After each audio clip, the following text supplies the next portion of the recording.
Alrighty, we are live. How's it going? You guys suck. I hate all of you. How's it going, Al? How you doing? Oh, wait. End stream. End stream, yeah.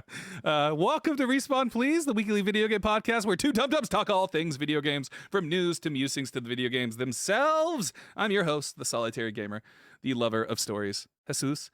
And with me is the Mercy Main, the curious gamer. L, Hey, how you doing? I forgot the last part of that for a second. I'm doing well. Just here hanging out. What's going on? So my week has been interesting. On Monday. Was it Monday? No, it was Wednesday. It was yesterday. What day is this? Is this Thursday? This is Thursday, right? It's Thursday. Yeah. Days blend together for me. Yeah. It's long. The life of a grad student, the life of a teacher. Yesterday in my classes, I gave my students a writing prompt. Okay, I was like, Okay. get in a group. You guys are gonna collaborate and write a story together.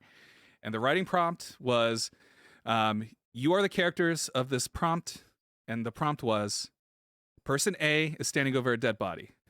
Person B walks in.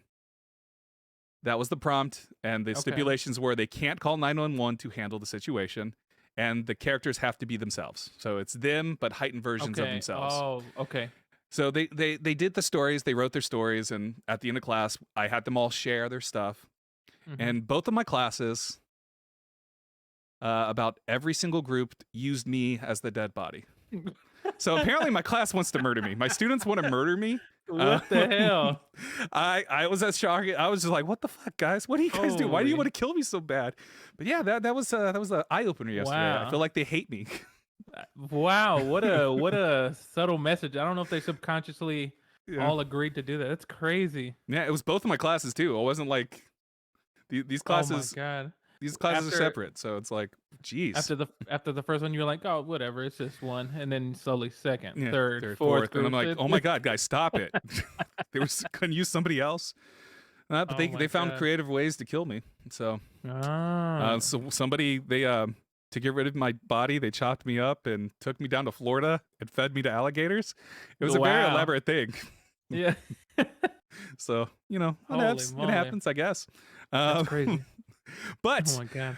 Let's not get into all that and how my students want to murder me. There's a lot of stuff to talk about from news. Yep. We have a lot of news things to talk about from a new PlayStation Plus stuff, plus the PlayStation Plus free games for April, Xbox Live games with gold for April. Then we have a Game Pass family plan, Xbox Game Pass family plan, and Breath of the Wild has been pushed back to 2023, though I don't think there was ever an official date, so I guess... Yeah. I guess maybe people thought it was coming out. Yeah. So, but that's also not surprising. But we have a lot to talk about. So we're going to start off with the all-new PlayStation Plus, the wonderful world of PlayStation Plus. Let me open it in the thing so I can go over it. So there are some new tiers. It's now a tiered system. The essentials, the essential thing here is that it's basically combining PlayStation Plus and PlayStation Now. Do you know what PlayStation Now is? Do you know what PlayStation Plus is? L. I know what PlayStation Plus is. I don't know what PlayStation Now is.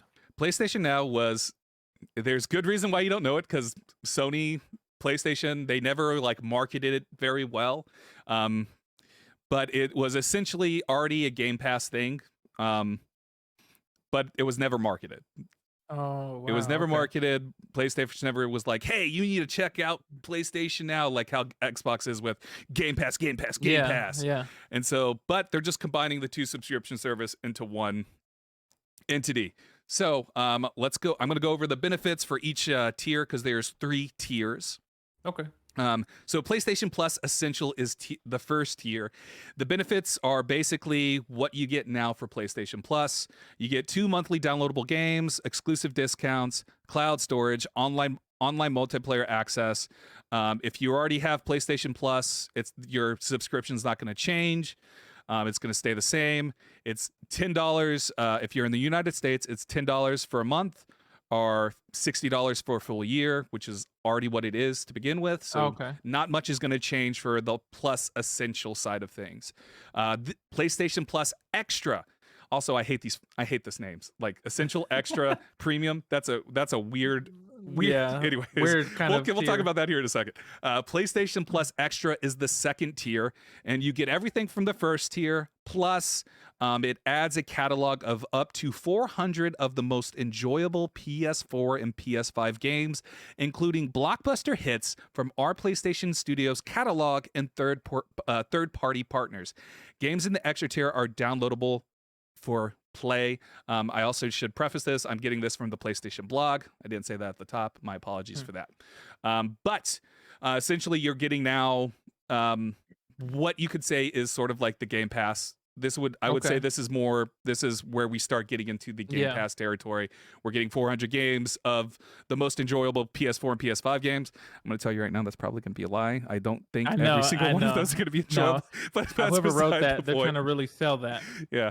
But for the United States, it's going to be $15 a month or $100 yearly. Obviously, I'm rounding up because it's $19.99 for the year, but 100 is whatever. I never understood why you just don't make it even. You know what I mean?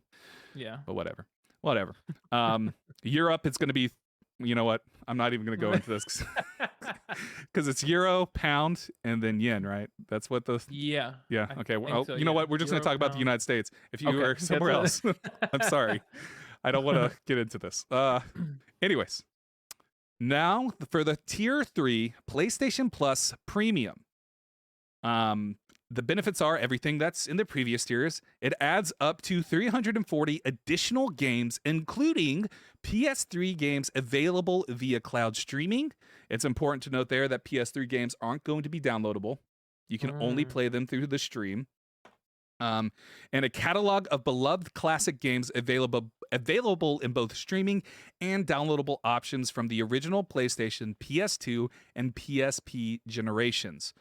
Cloud streaming, it's going to offer cloud streaming access for original PlayStation, PS2, PSP, and PS4 games offered in the Extra and Premium tiers markets, where PlayStation Now is currently available. Customers can stream games using PS4 and PS5 consoles and PC. Whoa. So you'll be able to stream games from onto your PC if you are a PC player. You can't download them, but you can stream them. And then there's going to be limited timed game trials will also be offered in this tier, so customers can try select games before they buy. For the United States, you will pay $17.99 monthly or $119.99 yearly. So, you have a chart, correct, of the various perks between Game Pass, this new PlayStation model, Nintendo Online Pass. You want to hit us with what you got there? Yes. So I wish I would have put this up here, but whatever. I'll just talk about it. So this is coming from IGN. They have the PlayStation Plus, Xbox Game Pass, and Nintendo Online. So for the tiers, of course, as you know, PlayStation has Essential, Extra, and Premium. Xbox has their regular Xbox Game Pass for console, PC Game Pass, and then Game Pass Ultimate. The Switch has Switch Online plus expansion pack, which, it's kind of like their version of retro games coming on there. So the prices per month, as you said, for PlayStation, for the Essential, $10, Extra is $15, Premium is $18. The Xbox only has 2 tiers, $10 for console and PC, so that's like the basic Xbox Game Pass. And then you have the Ultimate Pass, which is $15, just $5 more. Nintendo Switch Online has $3.99. It says NSO only, which it's only just the online portion of Nintendo Switch. Yeah. Not the expansion or anything. Because I don't know why it doesn't have the expansion listed, but it's okay. They have yearly price. So PlayStation and Xbox, as of this chart, I'm gonna have to update this. It says that PlayStation and Xbox didn't have a family plan, but now later on the show, well, that's about to change. That changes. But of course, Nintendo Switch, they have a family plan that you can share, which is annually $39.99 for just the Switch Online portion, or $80 for the expansion pack plus the online portion. So they talk about perks here. So PlayStation, you get monthly downloadable games. Xbox, access to Gold, xCloud, you get free games for Ultimate only. And then you also, if you're on that $15 tier, you have EA Play, which is, EA games and all the games they have. For Switch, they have access to DLC. For some reason, they're saying, "Hey, we have Mario Kart," because Mario Kart's part of that too. That's like Mario a perk. Kart. Yeah. And they also say and Animal Crossing. That's another perk of that if you play Animal Crossing. Yeah. So, access to older games for PlayStation as the higher tiers, they have access for PS1, PS2, PSP, PS3, and PS4. Depending on the tier, Xbox, you have Xbox 360, and Xbox One. Nintendo Switch has NES and SNES, and then plus N64, Sega Genesis, and so on and so forth. They all have game trials, except for Xbox has for select EA Play games, and that's on the Ultimate version. They all have exclusive discounts. Yeah. And then the last one is they all have cloud saves, but Xbox is the only one does not require a subscription to have cloud saves. Yep. So, it's kind of it's we talked about this before the podcast. Yep. We're full circle now. Yeah. To play these older games, but I see their benefits. One thing I wanted to talk about that I did not know that you just mentioned is I did not know that PlayStation was going to allow you to play on PC, and so I'm like, oh, that's pretty cool. Again, it should be noted, it's only to stream. You can't to stream. Exactly. It's not going to download. You can't download the games or anything, but you can stream them on your PC. I'm sure there's going to be like an app, probably. Yeah. All that jazz. But yeah, you can play them on PC.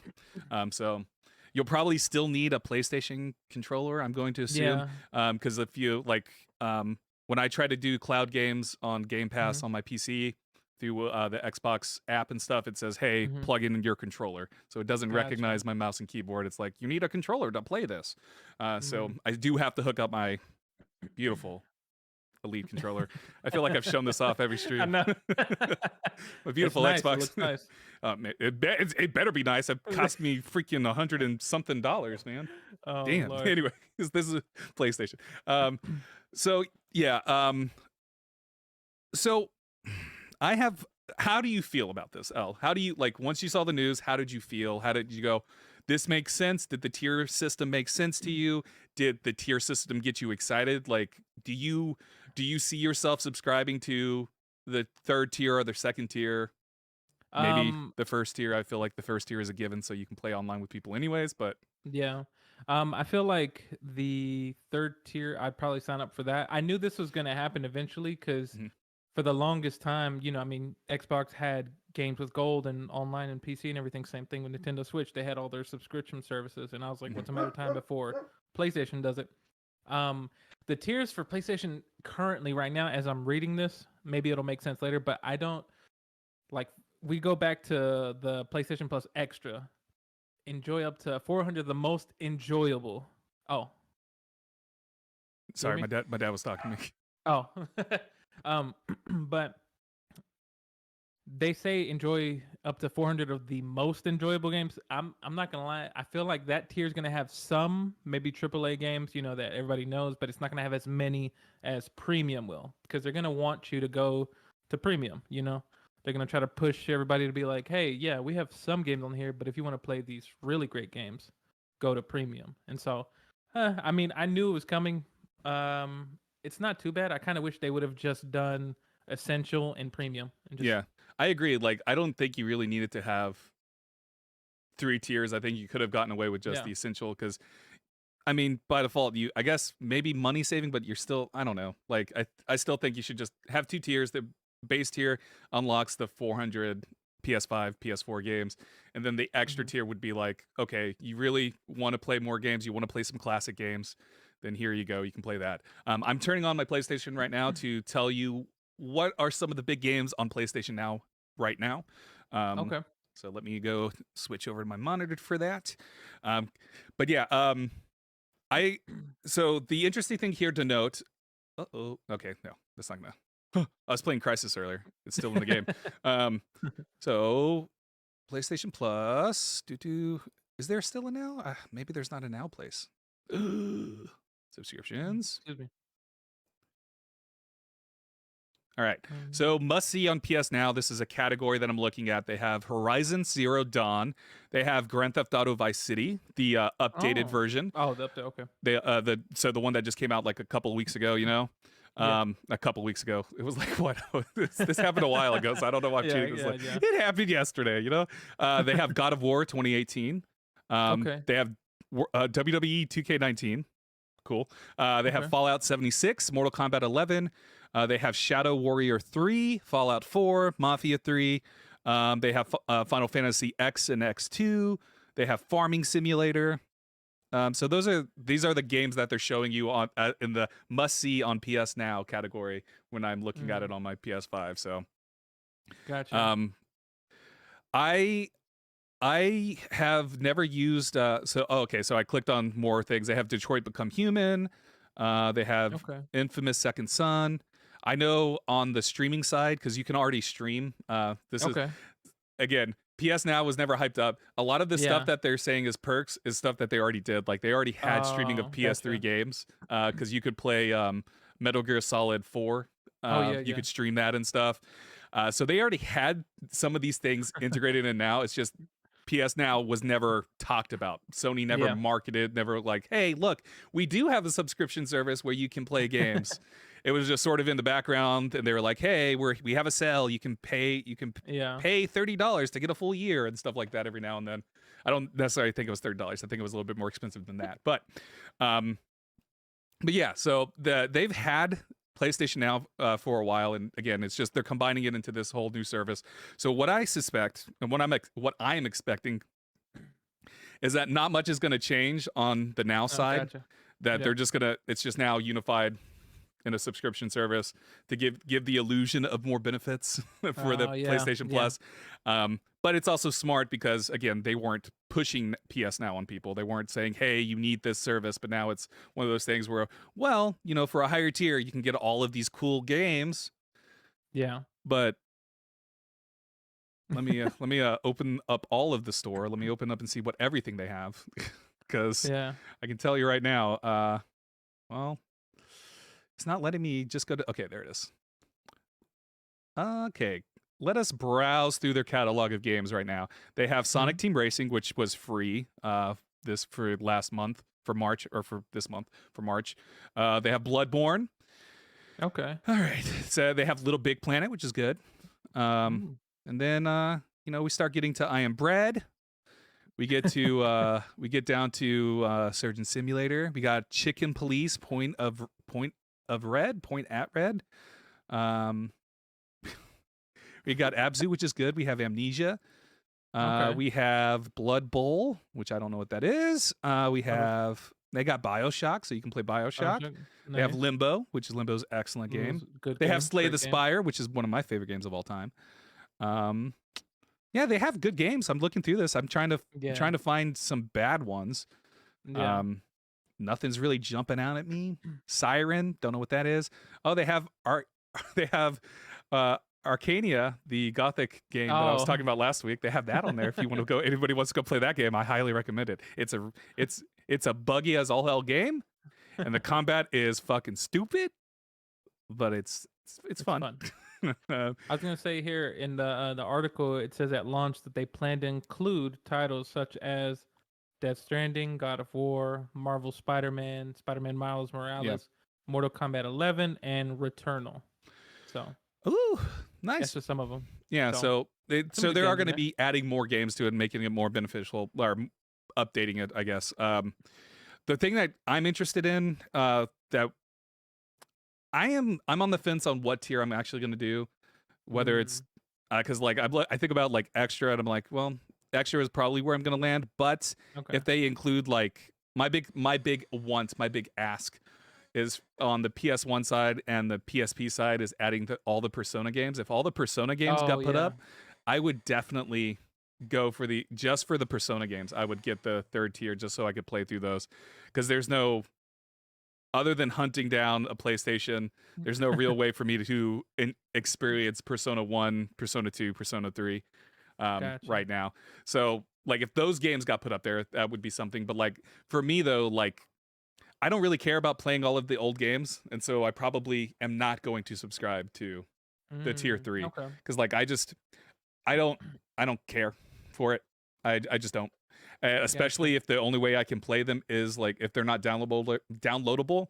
they're streamed, then it's like, well, streaming is not that great. Streaming a video game is not that great.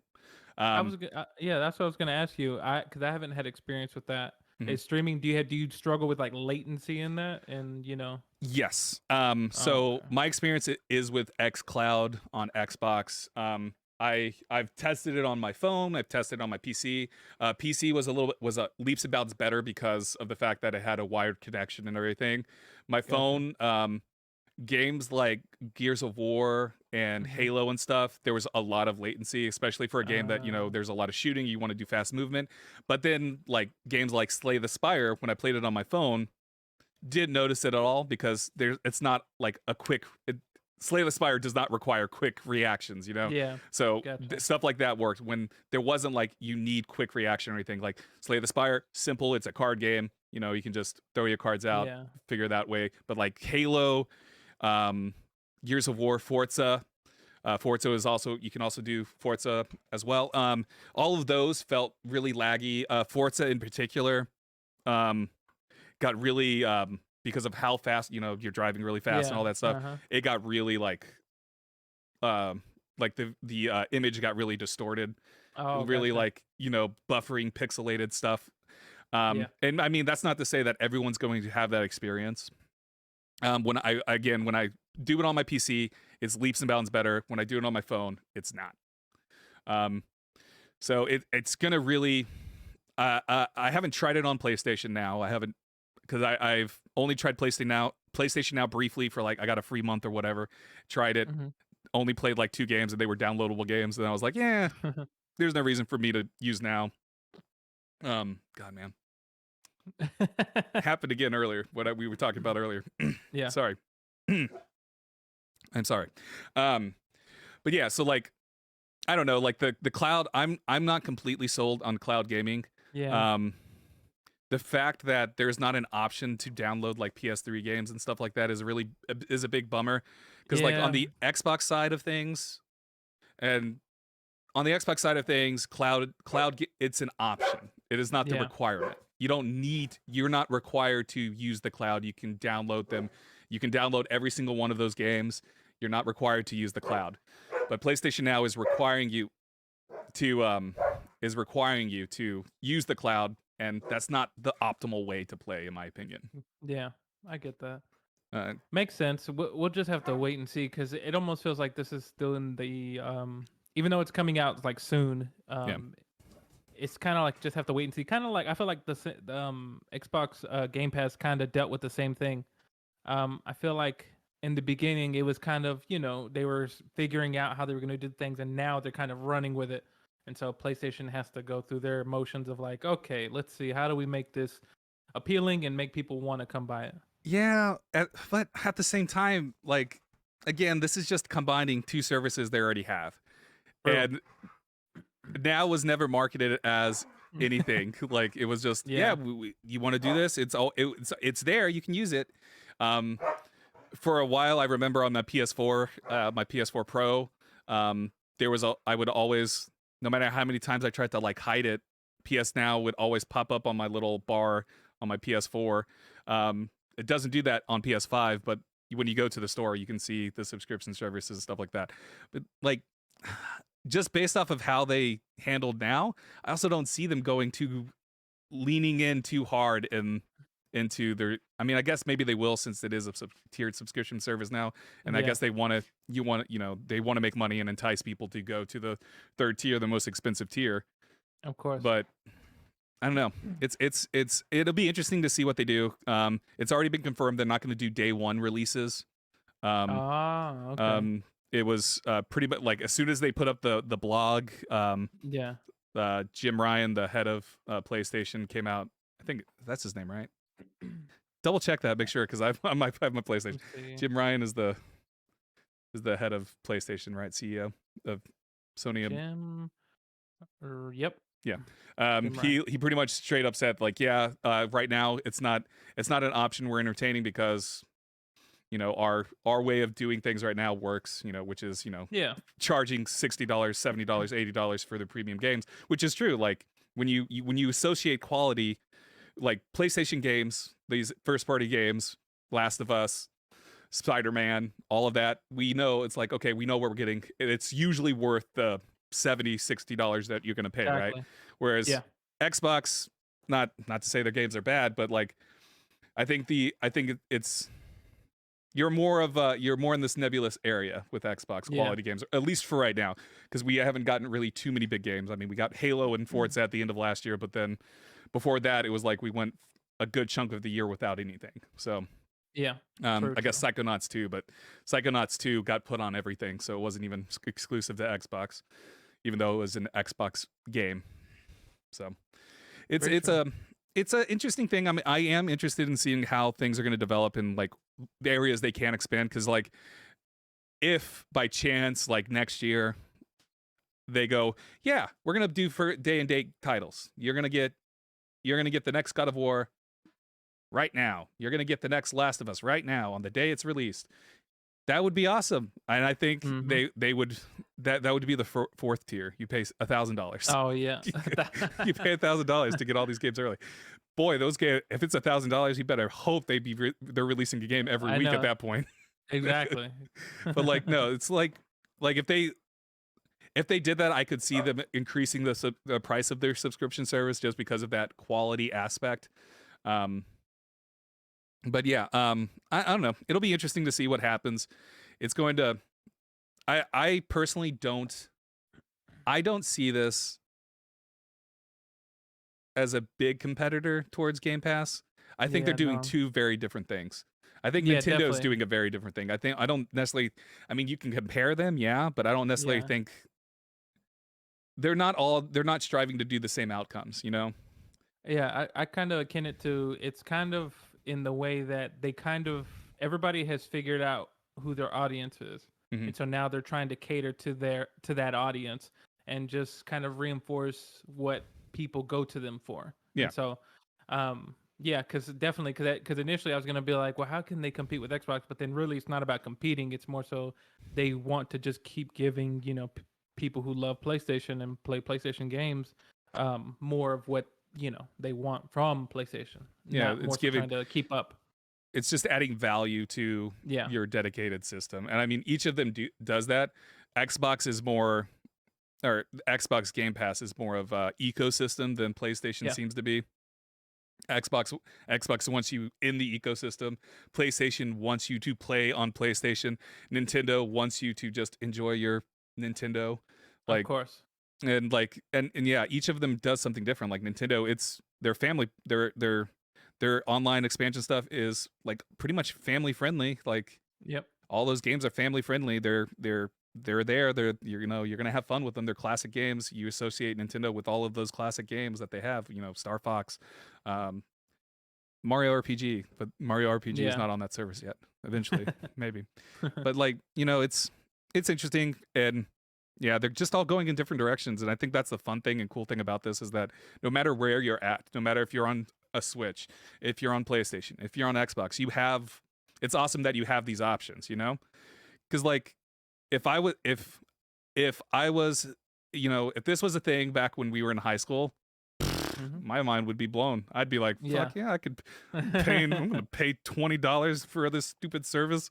Hell yeah, because we had Blockbuster. That's what we had. Yeah. We had Blockbuster. We had to go to the store and rent crap from Blockbuster. That's how we rented games. I mean, this is essentially a rent service because you don't get to keep the games, but like.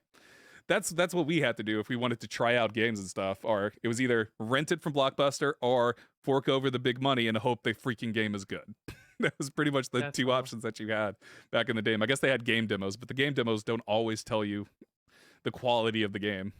Exactly. So it's funny because really random. Before we go to the next thing, do you remember GameFly? Yeah, GameFly is still a thing. Yeah, I was just about to say. I went to their website just now because I was thinking of them. And I was like, wow, they're still around. I didn't know that they were still around. Yeah. They're still a thing. I remember I tried them in college once. And then oh yeah. I think I let T-Rose borrow a game that I got for GameFly, and then T-Rose never gave it back. So I had like a late fee on GameFly.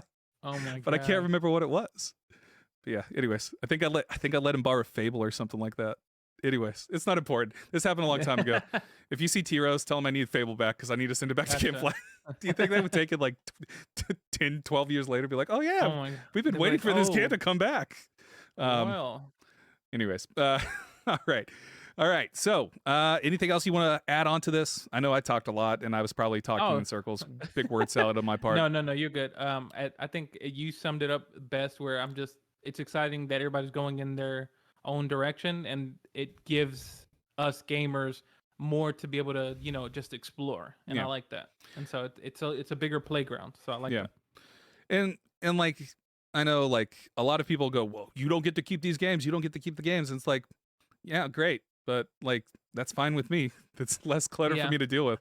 Like I've gone all digital. So it's like, exactly. I'll say the good thing about that, because people, I don't know, like you don't get to own it, but the trade-off is allowing to be able to play as many more games than you would be able to buy. That's the trade-off that you give with that. And I think that's a better trade-off in my opinion. Yeah, same here. Like it gives me the opportunity to try games that I wouldn't try otherwise. Like on paper, Tunic is not a game for me, but man, I played Tunic. I'm in love with that game. Like, but on paper, because I'm not a big fan of Zelda, and I'm not a fan of Dark Souls type games. Yeah. But playing Tunic, I was like, holy shit, this is great. Same with other games I played, like Slay the Spire. I fell in love with Slay the Spire back in 2019 because it got put on Game Pass. I got to try it through Game Pass, and then after I tried it, I was like, I'm going to buy this game. And I bought it on PC. I bought it on Xbox. Guess what? I bought it on PlayStation as well because I'm a crazy person. I've bought it on everything but the Switch. Maybe I should buy. You know what? I'm turning on the Switch right now, and I'm going to buy it. No, I'm not going to do that. That's a waste of $25 because I'll probably never play it on the Switch because the Switch is the only console I rarely ever touch. So I get that. I burn out on Pokemon and all that, and but anyways, moving on to the PlayStation free games of April.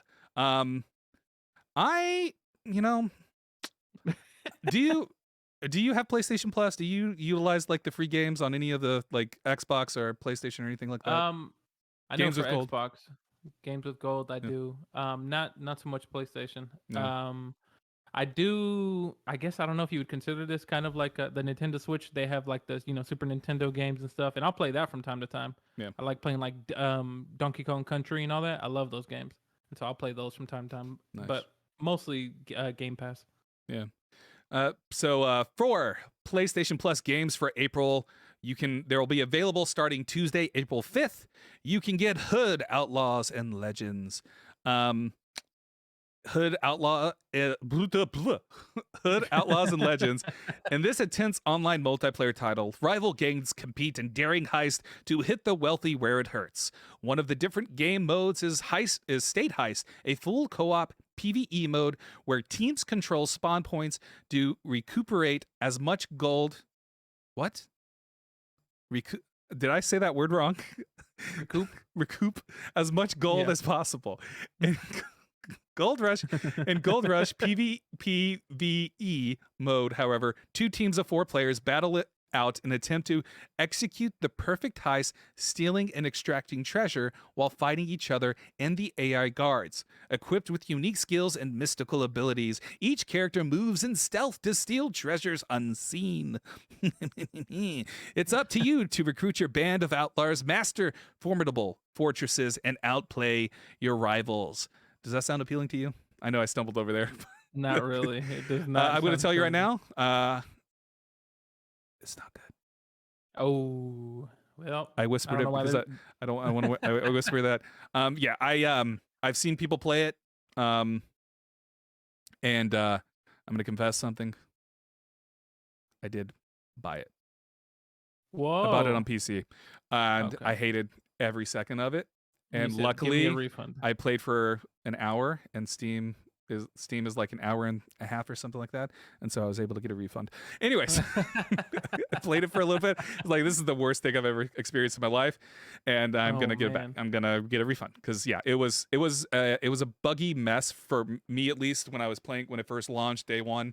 I was having trouble being able to get into matches. It was just not pretty for me. Maybe they've fixed it and stuff, hopefully. Gotcha. But yeah, I mean, try it out, I guess, if you're interested. Like the the idea of it I liked. I like this idea of like co-op heisty sort of. Do you remember the game Payday? Yeah. Yeah, Yeah. you rob the banks and stuff. Yeah, Sort of like exactly. it's sort of like that, but it is medieval times. So Gotcha. Oh, okay. so okay. it's basically that, but with medieval times, and then they have the PvP element too, where you can compete against other. You compete against another team and try to steal the same items and stuff, or you can just kill the other team, and that's how you win the match. So you steal the item, or you nice. kill the other team, and killing the other team is a lot easier than trying to get the item. So there you That's go. hilarious. Side note, I remember you because you brought up Payday. I remember wanting to get in that, and then Payday 2 came out, and then it kind of just like it just, Yeah, I don't know what happened to Payday. I think Payday I know has like a very dedicated community to it. oh, is it still online? Yeah, it's still people. You can still play it. There's like a dedicated Mm. community to it. Might have to check it out. I don't haven't know played it. how big that community is, but I know Yeah. there's like there is a community behind it. 'Cause, It's like, probably just as big as the Overwatch community, but is it Overwatch community big though? Or I mean, it was it's- at one it's- time. It was, but it's dedicated players. When you play it so much, like I do, you Mhm. kind of be like, oh, you can't move too much. So Yeah. Okay. All right. So the next game for games of I was about to say games with gold, PlayStation Plus games is SpongeBob SquarePants Battle for Bikini Bottom Rehydrated. I'm not gonna lie, this makes me want to play it. Like I've seen people play it before, and I actually Yeah. think this probably be a lighthearted game. Yeah. You know. It is the classic platformer returns, faithfully remade in Sponge-tastic splendor. Oh, boy. Play as SpongeBob, Patrick, and Sandy, and use their unique set of skills to thwart Plankton's evil plan to rule Bikini Bottom with his army of wacky robots. Meet countless characters from the beloved series and enjoy Horde mode for up to 2 players online and offline. Nice. Did you ever play Battle for Bikini Bottom? No, Back in the that's day? the one I missed. I missed it. I didn't even know this was an actual game that came out a long time. I don't know anything other than the cartoon. I don't know anything about SpongeBob. Like I never actually watched SpongeBob when I was younger. Oh, I watched it. I remember watching it a yeah. lot. But Like- I knew this came out, but I missed it. Yeah, so like I was never a big Nickelodeon person, right? Because it was Nickelodeon, right? Oh yeah, yep. Yeah. Nickelodeon. My channel was always Cartoon Network. I was Yeah. watching Ed, Edd n Eddy, Courage the Cowardly Oh, Dog, Yeah. Codename Kids Next Door. God, man. Yeah. God, I want a code name Kids Next Door game. That would be awesome. Game. Yeah, it's That would really be dope. that's a mouthful. I know. But That show was awesome though. That show was dope as hell. That show was ahead of its time. Yeah. I got onto that show late, but when I did, I was like, "Holy hell, this is amazing!" Yeah, it is. Oh God. Anyways, we don't need to get into that. We can make that another episode sometime. And then last, a game that we've already talked about: Slay the Spire. Embark on a journey up the ever-changing Spire in this fantasy deck builder adventure that fuses together card games and roguelikes. Craft a unique deck from hundreds of cards to efficiently dispatch foes and reach the top. Discover powerful relics to enhance your deck's powers to help you overcome different enemies and bosses. I highly recommend this game to everybody. Slay the Spire is amazing. If you have Game Pass, it is on Game Pass. Nice. It's only like $25 if you want to play it on Steam or if you just want to outright buy it. But yeah, God, Slay the Spire is incredible. It's a good. It only games only last about 15 to 30 minutes, so you can okay. You want a quick fix game, start it up. You can quickly get through it. And it'll change for you every time you play. There's like an infinite replayability. There's 4 characters that you can play as. Ironclad. The Ironclad's the only one I can remember because that's the very first one that you unlock. Gotcha. But yeah, they're it's awesome. It's one of my favorite games, and I love it. It's a game that I didn't think I would like, but then I played it and got instantly addicted to it. And then, like I said, I've bought it for every system because I wanted to support the devs. So yeah. Nice. and they just recently came out with a it was a fan-made mod, but it's like an official fan-made mod that you can get on Steam. It's only for Steam though.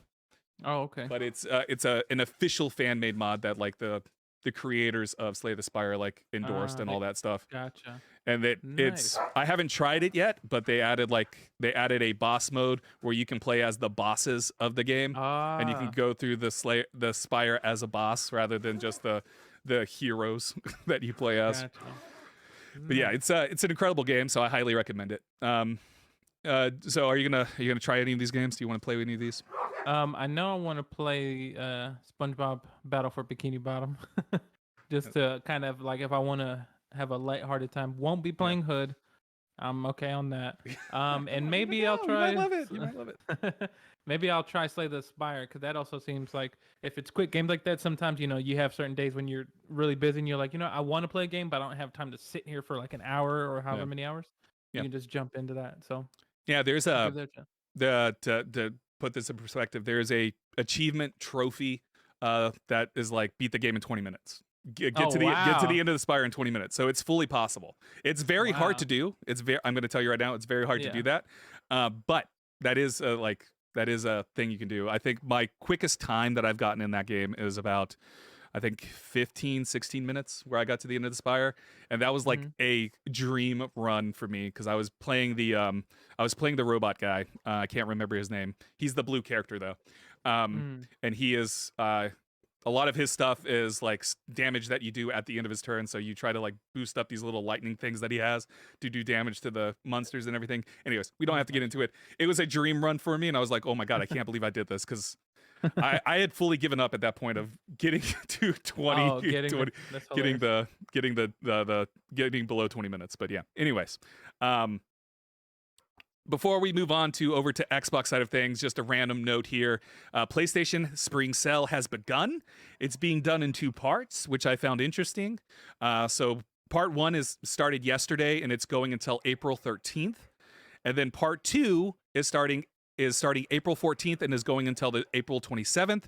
And it's going to highlight and feature a different selection of games during each of the cells. Right now, the big games are, let me switch back over to my PlayStation real quick so I can get this right. The big games that they have right now, I believe, is Returnal is one of them. Let me go. Sorry, I'm having to back out here.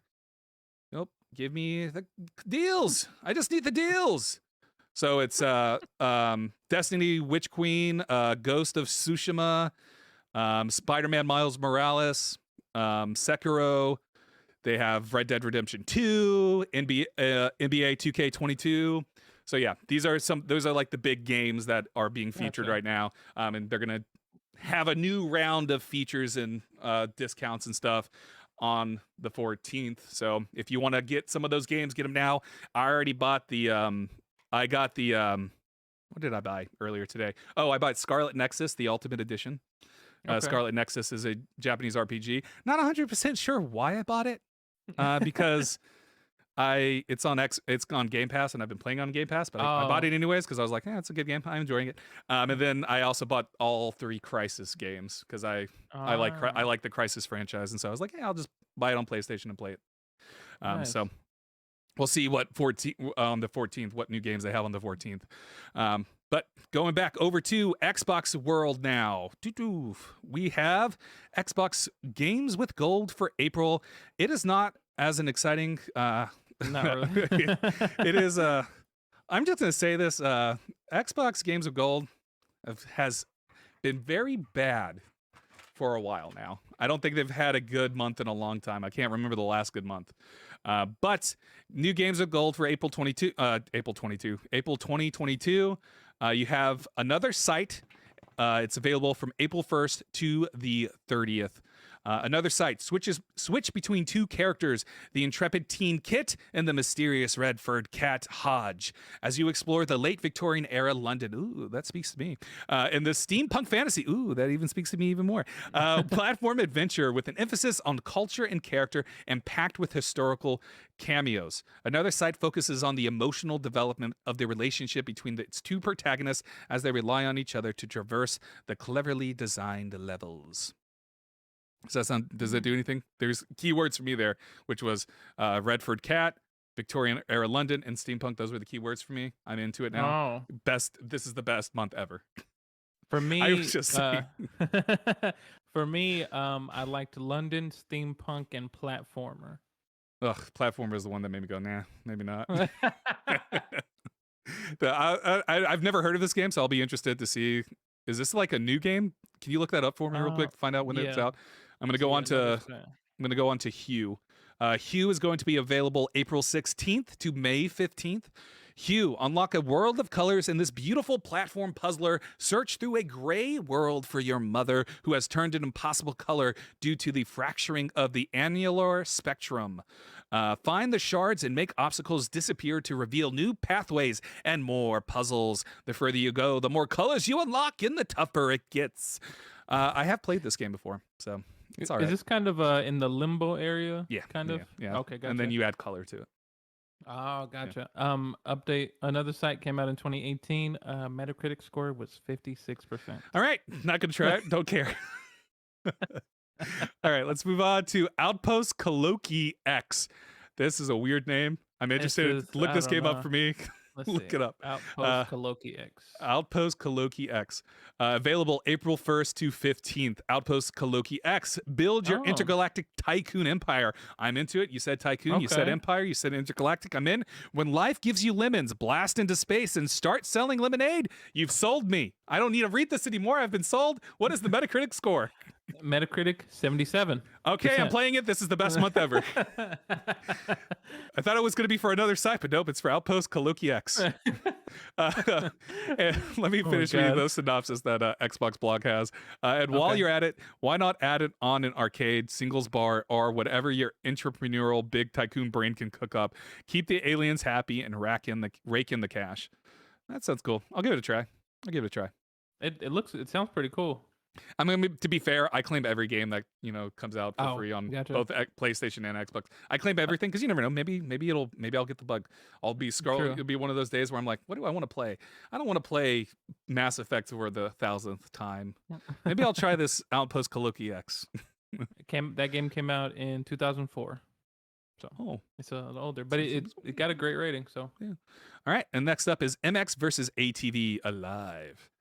This is going to be available April 16th to 30th. Gear up for some aggressive racing across a wide variety of tracks. Feel total control of your customizable rider and bike with Rider Reflex. Have fun ripping through the mud, sand, and snow as you own the competition and fight donkeys. What?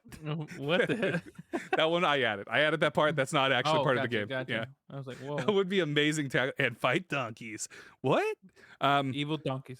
Are you a fan of MX versus ATV games? Because you said boo. Not at all. It's I don't see the appeal. But then again, if you're a fan of it, I'm sorry. Hey, you're a fan of it. But for me, no, not my thing. Yeah. Again, like the games with gold has not been good for a very long while. So it's like I'm not surprised that these games aren't really that great. Yeah. I can't remember the last good game I got from it. I want to say it was probably like an Assassin's Creed, like I think Syndicate maybe or something. Okay. Yeah. But that would have been like 2 or 3 years ago probably. Because it's been a while. PlayStation at least has appealing games. Like Slay the Spire, excellent game. I think everybody should play it.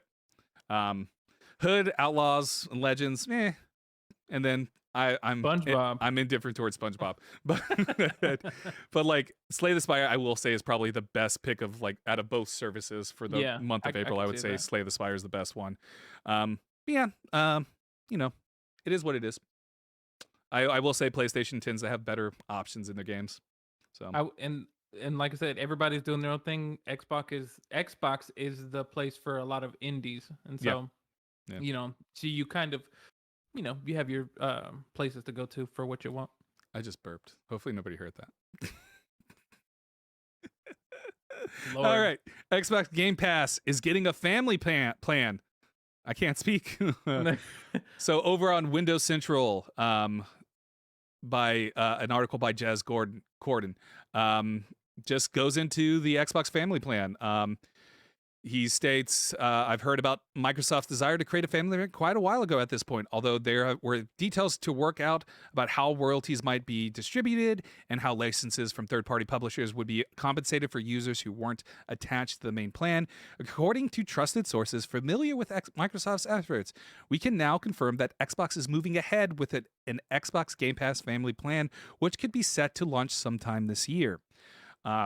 From our information, paying on a higher tier for an Xbox Games Pass family plan will net access for 5 players for games across the entire library and will be far cheaper than paying for 5 separate Xbox Game Pass accounts, as is necessary today. Nice. So that's cool. We're getting That's a family pretty plan.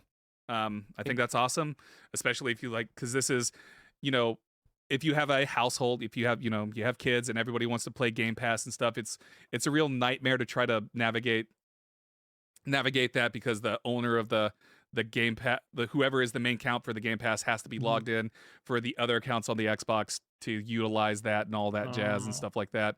Or you have to make it your home Xbox. But again, if you have a multi Xbox home and all this stuff, it gets really complicated and stuff. So it's good to have this family plan where, if you have kids or something, they can pay in. But also, if you point towards what happens over with the Nintendo family plan, a lot of people are also teaming up together and forming a family and utilizing it that way. Sort of how Netflix is doing it right now. Yeah, Netflix is trying to fight that though.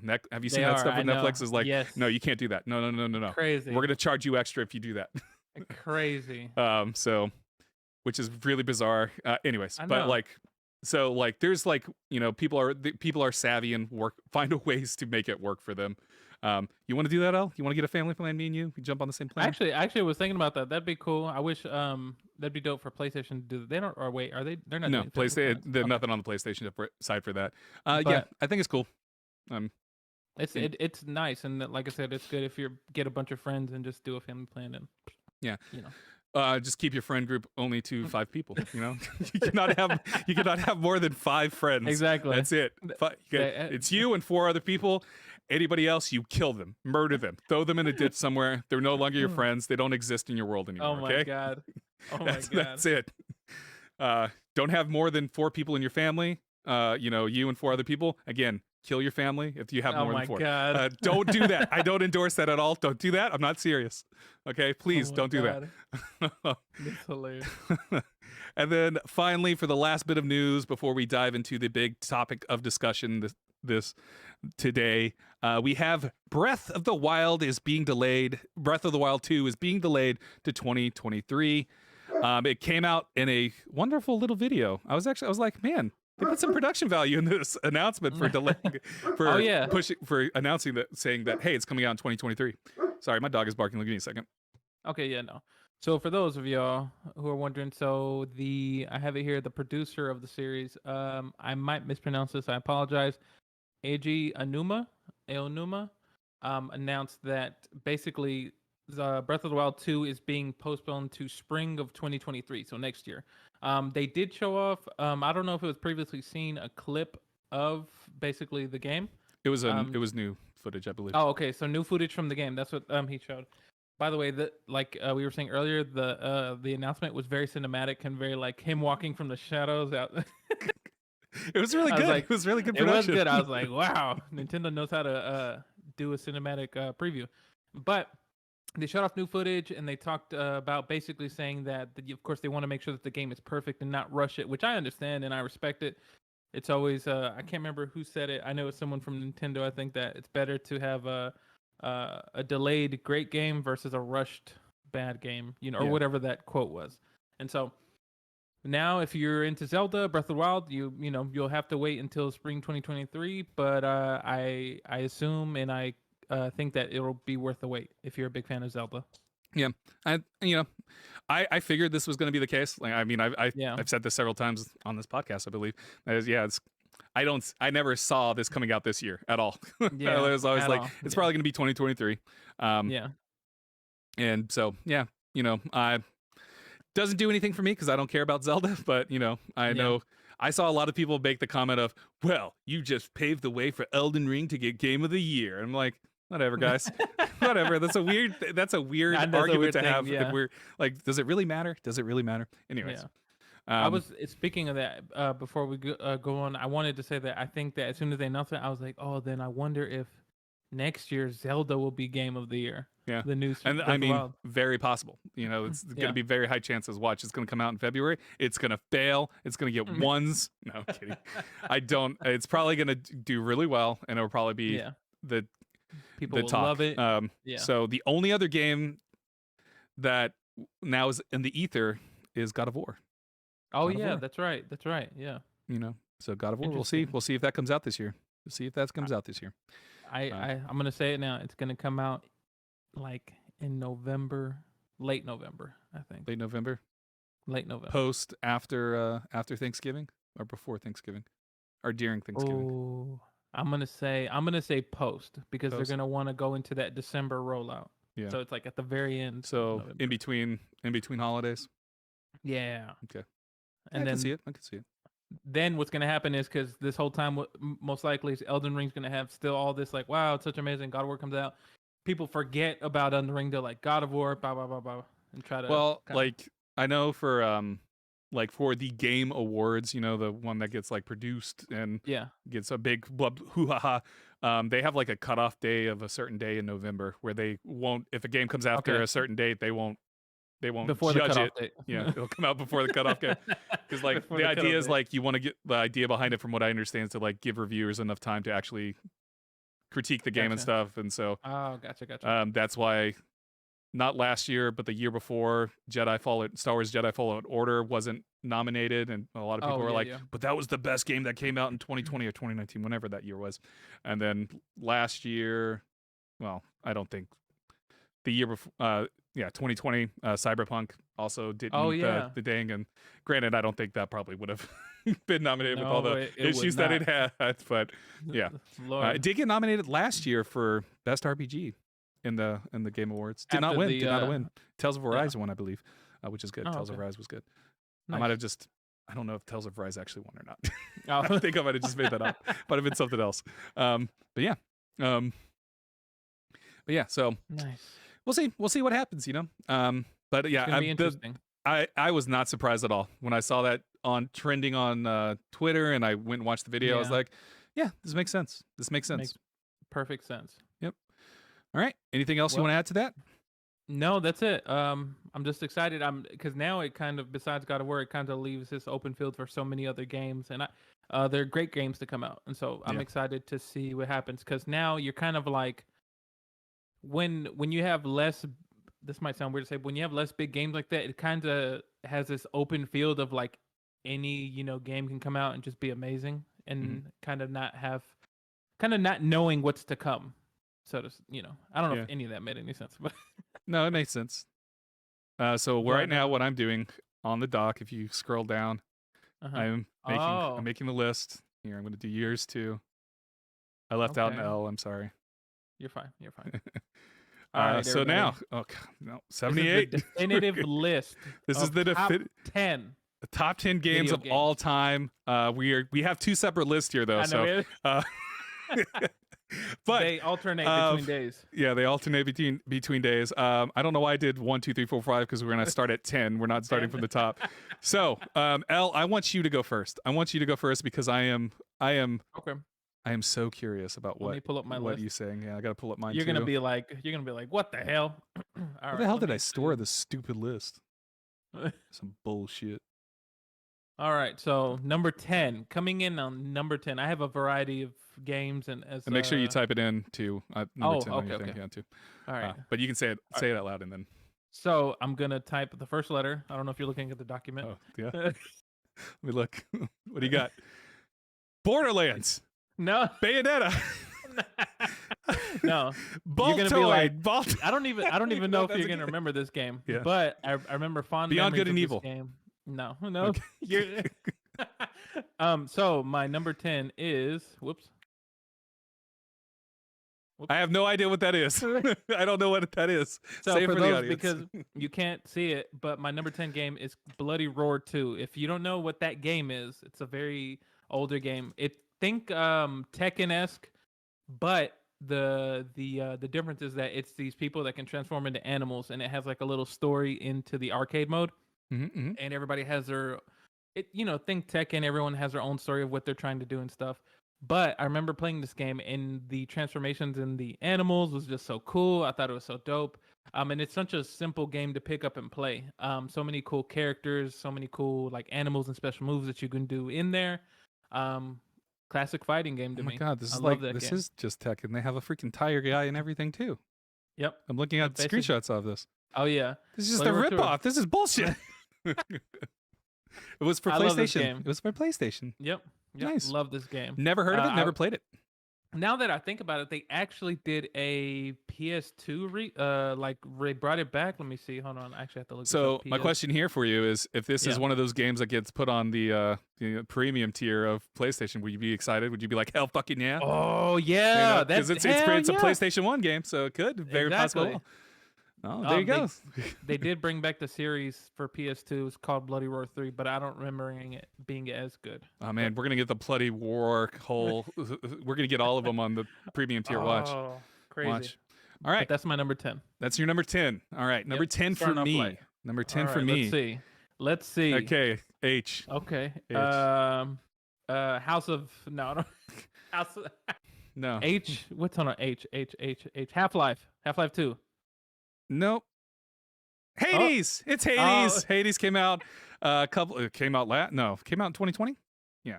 Hades was my game of the year in 2020. I love Hades. It is Greek mythology. It is really good combat. It's one of the few roguelikes that has captured me, that has a rewarding like gameplay loop. Like it's a challenge and you die, but you don't feel like you're dying pointlessly, because you do feel like you're gaining knowledge. You feel like you're getting stronger every time. I just love it. Supergiant Games are the developers. I've loved everything by Supergiant Games. Supergiant Games made Bastion, if you remember Bastion. Pyre, Transistor. I've loved all of their games, and Hades is just feels like they're big, like they've learned from all of their past games, and this is close to a perfect game to me. Like, I just adore this game so much. I love the mythology. I love the story behind it. It's just a really good game. I think even if you don't like roguelikes, I think you can get into this game really easily, just because the gameplay loop is so gosh darn satisfying. And the characters are so freaking good. They're funny. They're heartbreaking. It's great. It's just great all around. I love it to no ends. Great choice. And that's number 10. Oh, that's my number 10. That's my number 10. Yep. All right, moving on to number 9. Now we're getting into the big leagues. Number 9's the big leagues? Okay. No. All right, here's the first letter. Time Splinters. Time Splinters. Is it? No? No. The Walking Dead. No. 2 Girls, 1... That was a thing when we were in high school, right? So yeah, that was a thing. Lord, don't look that video up. Don't look it up. I'm sure there's worse things out there now. Twisted Metal Black. Yeah. Okay. Twisted Metal Black. Amazing game. Man, I loved it. So if I grew up playing Twisted Metal, the original on PlayStation, and I always loved the stories, and the characters were so cool, and I loved the game. But the clown when it came to Twisted Metal, yes, Sweet Tooth. That's his name. But when Twisted Metal Black came out, man, it almost felt like they kind of transformed the series, and they made it this dark. It's a very dark game if you play it, because it's basically serial killers and like evil people, but they all have to. There's this guy named Calypso, and he grants the winner of this tournament that whatever wish they want. And I really liked it. It was like, wow, for the time the graphics were great, the story was really cool, it was interesting, and it's an amazing game. I don't know if you see from time to time when they announce, like PlayStation tries to announce new stuff, people are always saying, "Where's Twisted Metal?" You know? Did you play All Star Destruction or whatever? That it's basically Twisted Metal, but it's called All Star Destruction or something like that. It was supposed to be a launch title for PS5, but then got delayed and then came out as a free game. I believe that's how that worked. I think it came out as a free game as part of PlayStation Plus, like in February. I might be wrong on that. Let me look that up real quick. But Yeah, but it's basically, what was the name of the game that I just said out loud? You talking I about? have like a goldfish brain right there where I just like Oh my went god, I blank. just forgot it too. It's something arena, isn't it? Battlestar Arena. Destruction Not All Battlestar. Stars. Destruction. Sorry. Okay. I have like Destruction All Stars, PS5. Yeah, so it did. So it was supposed to be a launch game for PS5, got delayed until February, and came out as part of PlayStation Plus for free. And then it still did not do good. So what does that tell you? And then have you seen that they're making a Twisted Metal show?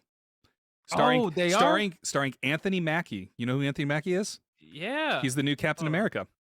Holy, Twisted Metal show. Why does it give me the video game series? So wait, Anthony Mackie's supposed to play? I have no idea, but Anthony no Mackie is attached to it.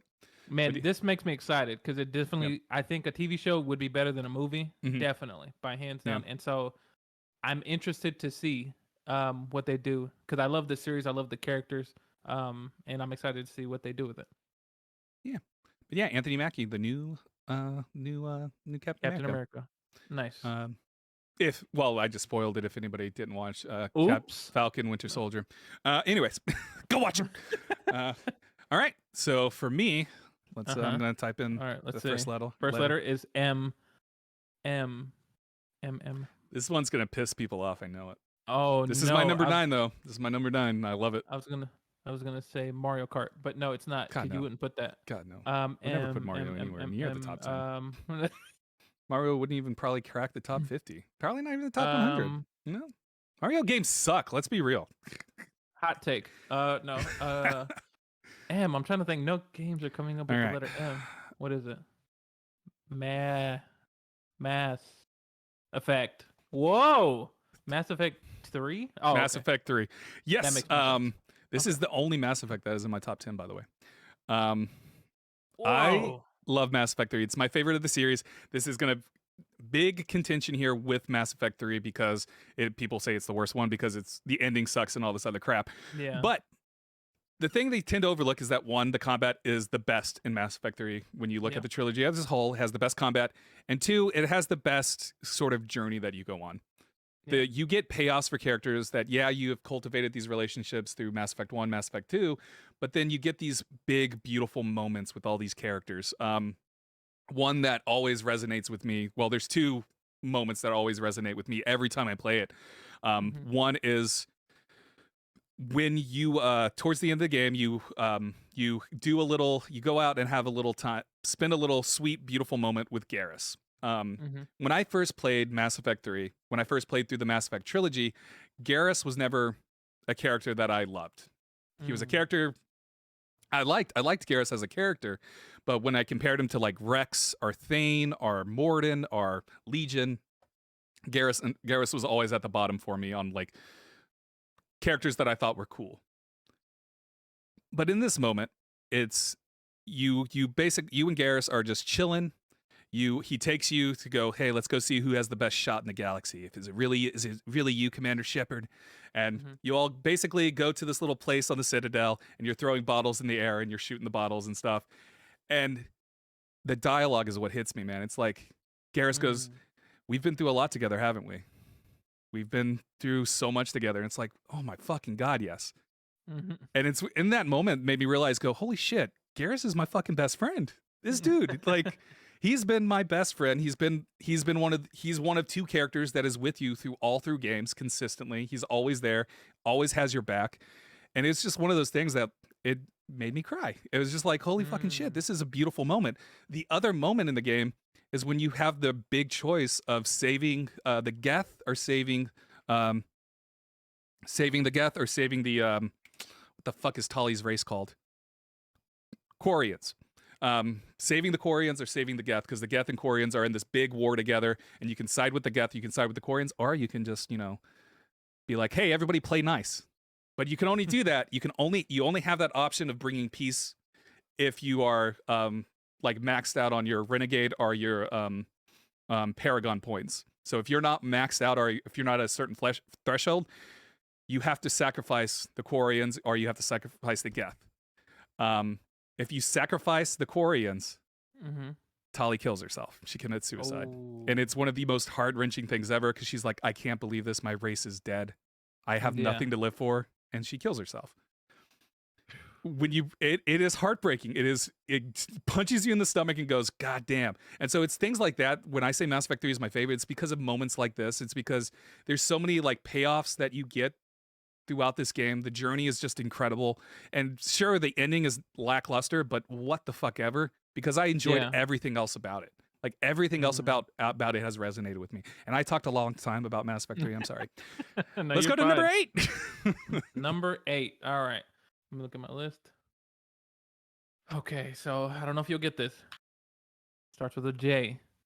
Jesus Christ Superstar, the video game. The musical, the video game. There you go. Okay. So just cause. This. No. Jumanji. No, it's actually Jaws. Jak 2. Oh, Jak and Daxter. Jak 2. Yeah, Jak and Daxter. If anybody who's anybody's ever played Jak and Daxter 1, great game. Love that game. Jak 2, man, just like expanded on the universe, and you finally get to hear in 1, Jak, he doesn't have a voice, he's just silent. But it's not until 2 that he actually has a voice and he talks, and you get to hear him talk for the first time. And it's such a great game. It's kind of like in the kind of, if you think of Ratchet and Clank, it's in that kind of buddy environment. But it's such a great game. Great story for Jak and his people, and he's like in this like almost prehistoric kind of way of living, but they're in the future where they can kind of go through portals, and they have these orbs that you collect and these eggshells, and you're trying to like help the world that you live in. Yeah. And Jak 2 kind of picks up where basically Jak gets kidnapped. Spoiler alert. And what? He gets kidnapped and transformed and gets you all spoiled the game that's like freaking 20 years old now at this point. Exactly. But he gets experimented on, and he has these demon powers. Because there's what is the black element called? Dark matter. Dark matter, exactly. I don't know if that's true or not. That's true. No, it is. It's dark matter that he gets experimented on, and it gives him these crazy powers. And yeah, man, it's just a rich story game. Gameplay is like not too crazy, like as far as like complexity, but it's enough, and the story is what drives it. It was Dark Eco. Dark Eco. Sorry, Dark Eco. But yeah, love that game. Funny enough, it's on my list of games to play. I bought the entire collection of Jak and Daxter. Oh, nice. On PlayStation 5. I bought it like during one of during their most recent like holiday Christmas sale or whatever, because it was on sale for like you could get all of the games, 1, 2, 3, and the kart racer they had, whatever the hell that kart racer is called. Is there a Jak and Daxter game? Yes, there is. Okay. Yeah, so it was like all bundled together, and it was like $20 or something like that. So I was like, I hear these games are good, so I got them. Now you spoil it for me. Now I don't need to play them. God damn. Yeah. But one day I'm going to get to them. One day. Maybe. I don't know. Day. All right. My number 8. All right. Let's see. What is it? Portal. God, no. No. God, you already know where Portal's out of my list. Oh yeah, that's right. Whoops. This is no spoiler because I said it last week. Wait. You said this. Portal. Oh, okay. Portal on the list. Oh, okay. I thought you were talking about like you said this last week. No. I don't think I might have mentioned it. I don't know. Private parts. No. Private parts. Persona 4. Persona 4 Golden. It is amazing. I actually only played it for the first time last summer. Whoa. Because it came to Steam. It came to Steam last summer for the first time. Was never on PC before. And I fell in love with it. I was already I was fresh off of playing Persona 5. It might have been the summer. Was it last summer or was it the summer before? It was like either last summer or the summer before. It was either 2021 or 2020. One of those summers. Look that up for me real quick. When it came to Steam. But I was already eager to play another Persona game because I had just played Persona 5 Royal, and I love Persona 5 Royal, and so I was like, let's play Persona 4 Golden, and fell in love with it. I just like the gameplay loop. I love the murder mystery that Persona 4 has. It is very stylish with its television sort of style that it's going for. Persona 5 was like a jazz centric thing, whereas Persona 4 gotcha. was television focused. And And I love the characters. I think the characters are really well written. The story was awesome. The gameplay loop is awesome because I'm already a big fan of Shin Megami Tensei to begin with, and Persona is just a spinoff of Shin Megami Tensei to begin with. And so, yeah, I love Persona 4. The characters, the story. I fell in love with Persona. I love the gameplay loop. As weird as this is, I loved going to classes and one of my favorite aspects of Persona 4, Persona games in general, is doing the high school thing, going to classes, managing your relationships with all these individual characters and stuff. I don't know why I found it. I don't know why I find it fun and awesome, but I do. I fell in love with it. So yeah, Persona 4 Golden. Nice. I see. Well, it came out the 2020 June 13th. So that's when I got it. So yeah, 2020. Oh, gotcha. And yeah, it was hot off of me playing through Persona 5 Royal. So, and nice. I loved it. Nice. It looks pretty cool. And I'm like, okay. Oh my God. Have you never played Persona 4? No, I've never played it. Ron used to play it all the time. Did he? Yeah. He played it on it. It was on. He had it because he had a Vita. It was a Vita. It was only on Vita. Oh, gotcha. Maybe it was on. Maybe PS2 might have had a place. I can't remember if it was 3 or PlayStation 3 or PlayStation 2 that had Persona 4, but Persona 4 Golden was on the Vita. So nice. Ron would play it. I remember Ron playing it. So nice. I might have to check it out on Steam. So You next, should. number It's good. 7. Number 7. Ratchet and Clank. You're right. Yeah, Ratchet and Clank. Is it Rift Apart? Up Nope. your arsenal. Yep, Arsenal. Yeah, Amazing game. it is. Amazing. Ratchet and Clank. Every Ratchet and Clank game is amazing. They're all amazing. Yeah. The story's amazing. Except for I remember there was there's 2 games that they weren't necessarily like canon games. They were more so like, just getting money off of the Ratchet and Clank series. Like one was with Clank where you played as him as a secret agent. And then there was one more. But man, Ratchet and Clank up your arsenal. So of course, going off of the success of Ratchet and Clank 1, you're like, whoa, here's Ratchet, who's I forgot the name of his species. But he's kind of like this. Ratchet? Yeah, he's a Lumbax. Lumbax. He's a Lumbax. God damn you!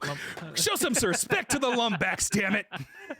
He's a Lumbax, and he comes across Clank, who's actually was originally supposed to be like this regular robot, but then his mom robot was like, "No, that's not gonna work," and let him go. Robot. And I love how you describe that. Well, his mom robot, Yeah, the factory he came out of. But his mom robot. He's this really intelligent robot that lands on Ratchet's planet, and they become friends. And he's like a little helicopter. It's really cool. The one thing that I really loved about this game is this for me. This was the first game that I kind of saw the creativity and playfulness of the guns and the weapons. Of how sometimes I think in previous games you had sheep gun, dance guns, all these crazy things that would make your enemies do wild things, and it was so much fun. It's very playful with it. And then I had to look this up. What's the guy Quasar? What's his name? The guy with the green suit? Yeah, Captain. Captain, is it Quasar? I think it is. Captain Quark, yeah. Quark. And he's like this I'm the piece of shit, arrogant guy who's actually evil in the first games, and then later on he kind of turns to the good side. Yeah. But all the characters and all the writing, I was like, wow, this is so much fun, story wise, and then just all the weapons and things that you get into, and then of course the playful titles. You had Ratchet and Clank, then you had Ratchet and Clank Going Commando, Up Your Arsenal. Deadlocked was okay. Deadlocked was okay. Wasn't that fun, but yeah. Have you played Rift Apart yet? I have not. I need to. God, it's incredible. It's a really good game. Rivet's amazing. So yeah, Ratchet and Clank and Jack and Dexter, they kind of switch every now and then because I love both of them. Yeah. It was Naughty Dog that made both of them, weren't they? No, Jack and then Insomniac made Ratchet and Clank. Insomniac, that's right. Spider-Man, folks. Oh yeah, but man, both of those teams of people, great people, great characters. Yeah. Yeah. Oh yeah, I love Ratchet and Clank as well. Sadly, not on my list, but I do love Ratchet and Clank. Next up for me at my number 7, this game came out just last year. Oh nope. Oh, where am I going? Ell came out in September of last year. Was it September? Yeah, I think it was September. September. Link. Not Link. You don't like Link. Came September of last year. What came out in September of last year? It's slipping on. Life is Strange. Oh, okay, yeah. True Colors. So I've always been a fan of Life is Strange. I love Life is Strange 1, love Life is Strange 2.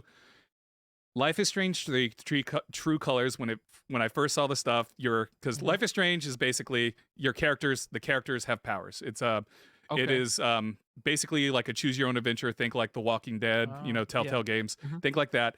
But each character has unique powers. In Life is Strange 1, the main character, Max, was able to rewind time and all of this other stuff. She was able to rewind time and stuff and all of that. And 2, you didn't play him, but you were the brother. So you played the brother, and your little brother had like telekinesis powers, and he couldn't control his telekinesis powers. And so during that game, it's a brother relationship. You trying to be the big brother, take care of your little brother, and help him control his powers. And then Life is Strange True Colors, Alex Chin, her ability is empathy. Doesn't sound exciting at first, right? Empathy. Yeah. But so the cool thing about this game, though, is that she feels everybody's emotions. She's able to feel everybody's emotions, and she sees it through colors. It's like red is anger, blue is sadness, all of that. And then she can take their feelings so they don't feel that anymore. Oh. And so it's really cool how the story unfolds and stuff. Yeah. But there is 2 things that happen in this game that I adore. Well, there's actually 3 things. One, the end of so it is episodic as well. There's 5 episodes. And so at the end of the first episode, I don't want to spoil it, but I'm going to have to here. Alex's brother dies. And it's one of those things where at first I was like, oh, surely he's not dead. Surely he's not dead. Nope, he's dead. He's dead. Episode 2 starts, and it's his freaking wake. Whoa. And it's just like, holy fucking shit. Oh my God. I can't remember his name off the top of my head. I don't know why I'm not remembering the brother's name. Gabe was the brother's name. Okay. But it was, I appreciate that so hard, because it's one of those things where you're like, surely he's not dead. There's no way, because my idea was like, okay, Gabe's going to be a main character throughout all of this, blah, blah, blah. Nope, he's dead. He's gone. Wow. The first episode is Alex. She got out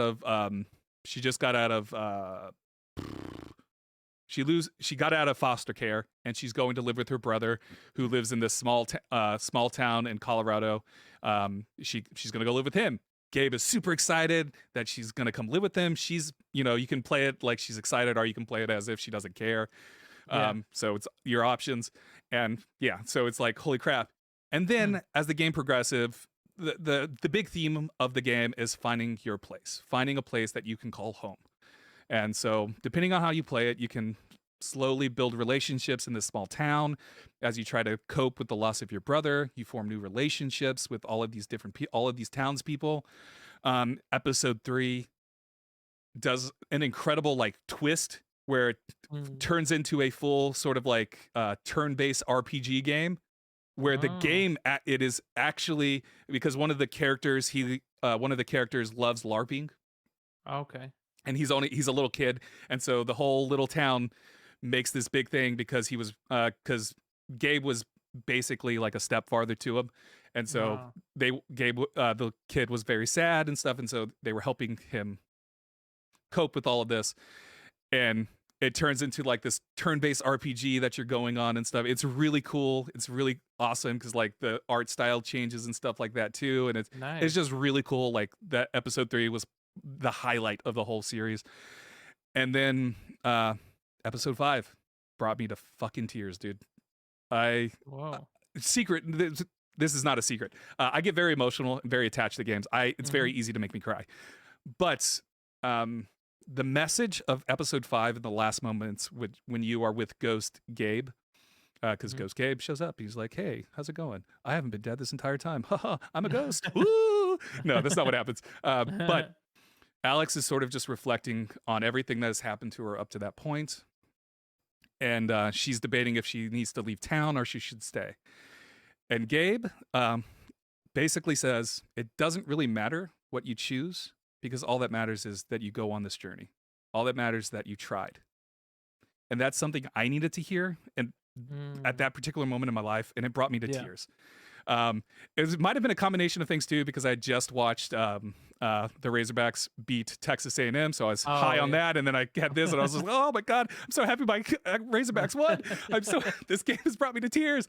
But like, god damn, dude, like it hit me so hard, and it's something that I needed to hear because I doubt myself in everything that I do and everything that I try to do, and it was just something I needed to hear. I feel like I'm talking too much about these things, so I think I need to cut back on my love for these games. You're good. It shows how much these are really like your favorite games. So yeah, I dig it, and I've heard great things about Life is Strange. So yeah, I would it's really weird to go back to play Life is Strange 1. Life is Strange 1, they have like really, it's like, who the fuck wrote this dialogue? I like it because it's a murder mystery. There's a whole murder mystery, and I do like Max and Chloe, the two main characters. Yeah. But the dialogue is kind of oof. They say hella a lot. We got hella business to take care of. It's like, these are supposed to be teenagers in high school. Who the fuck? What kind of teenager says that? Anyways, that's Life is Strange 1. Life is Strange True Colors. Actually, the dialogue actually was good. The voice acting was incredible. Just everything about Life is Strange True Colors was. It was just close to perfection, or as perfect as this series has gotten. Gotcha. So nice. Yeah. All right. So number 6 for you. Number 6. Do you see it? God of War. No. Godfather, the game. Oh, I forget. Did they make a game? Yeah. Oh, they did, didn't they? Yeah, wow. Yeah. Greedfall. Grand Theft Auto Vice City. You're right. Vice City. Yeah. Vice City, number 6. I love this game. First of all, hold on. Let's paint the picture. Gran Turismo. Wait, Gran Turismo, Gran Turismo Assault. No. Vice Is that a game? No. No. Grand Theft Auto is probably one of my favorite franchises of all time, personally. Yeah. Just because of the era I grew up in and the movies, of course, Martin Scorsese and all these mafia mob movies that I really loved. But Grand Theft Auto, great. Goodfellas. Oh my God, Casino. Even later, The Departed. Just like these, mafia-like movies. But Vice City, running off the high of Grand Theft Auto 3. Mm-hmm. Vice City Vice City was, if I remember, it was made by a secondary studio under Rockstar. The turnaround time was crazy for how quick they made it. But I love this because in this cast of Vice City, they got Ray Liotta to voice Tommy Vercetti, who's the main character. Mm-hmm, mm-hmm. And basically, the story of Vice City is just you're Tommy Vercetti, who's just gotten out of jail, and you're in the mob in a family. I forget the name of the family, but you're trying to get back on your feet. And the cast of characters that they have on there, you have Lance Vance. What a name is that? Lance Vance, and you have all these other cast of characters as you're trying to basically become, the boss of the whole city. And so, love the music. The music is probably one of the things that makes this video game. The music is incredible. Music's amazing. It's all like 80s. I love, like I said, all the characters, and I love the details in the radio stations, how they do the little skits. That's one of my favorite things of Grand Theft Auto. Just the characters in the background that you normally wouldn't pay attention of unless you start to listen. And that's what I love about these games, how you'll just meet random people or listen to random people talk, or even NPCs talking in the streets. It's just so hilarious and funny to me. But great game. I love this game a lot. Yeah, I didn't see anything about secondary studio. It just says North Rockstar or something. North Rockstar, yeah. Yeah. I think that's one of their main groups, I believe. Anyways. Cool. Yeah, Vice City, really good game. I think it is also my favorite of the GTA games, and guess what? No, it's not my number 7. Sorry, my number 6. My number 6 is... Oh my God, why is this not typing? This one, okay, there. D. D is for... Donkey Kong. No. Dishonored. I was trying to think of the name. Dishonored 2. It's one of my... Great game. It is... Great game. It is my favorite Arcane Studios game, and Arcane Studios is quickly becoming one of my favorite video game companies because I love Dishonored 1, love Dishonored 2. I mean, Dishonored, obviously, because Dishonored 2 is on my list. Yeah, love Prey, and really enjoyed Deathloop. Um, Arcane Studios is so freaking good with level design.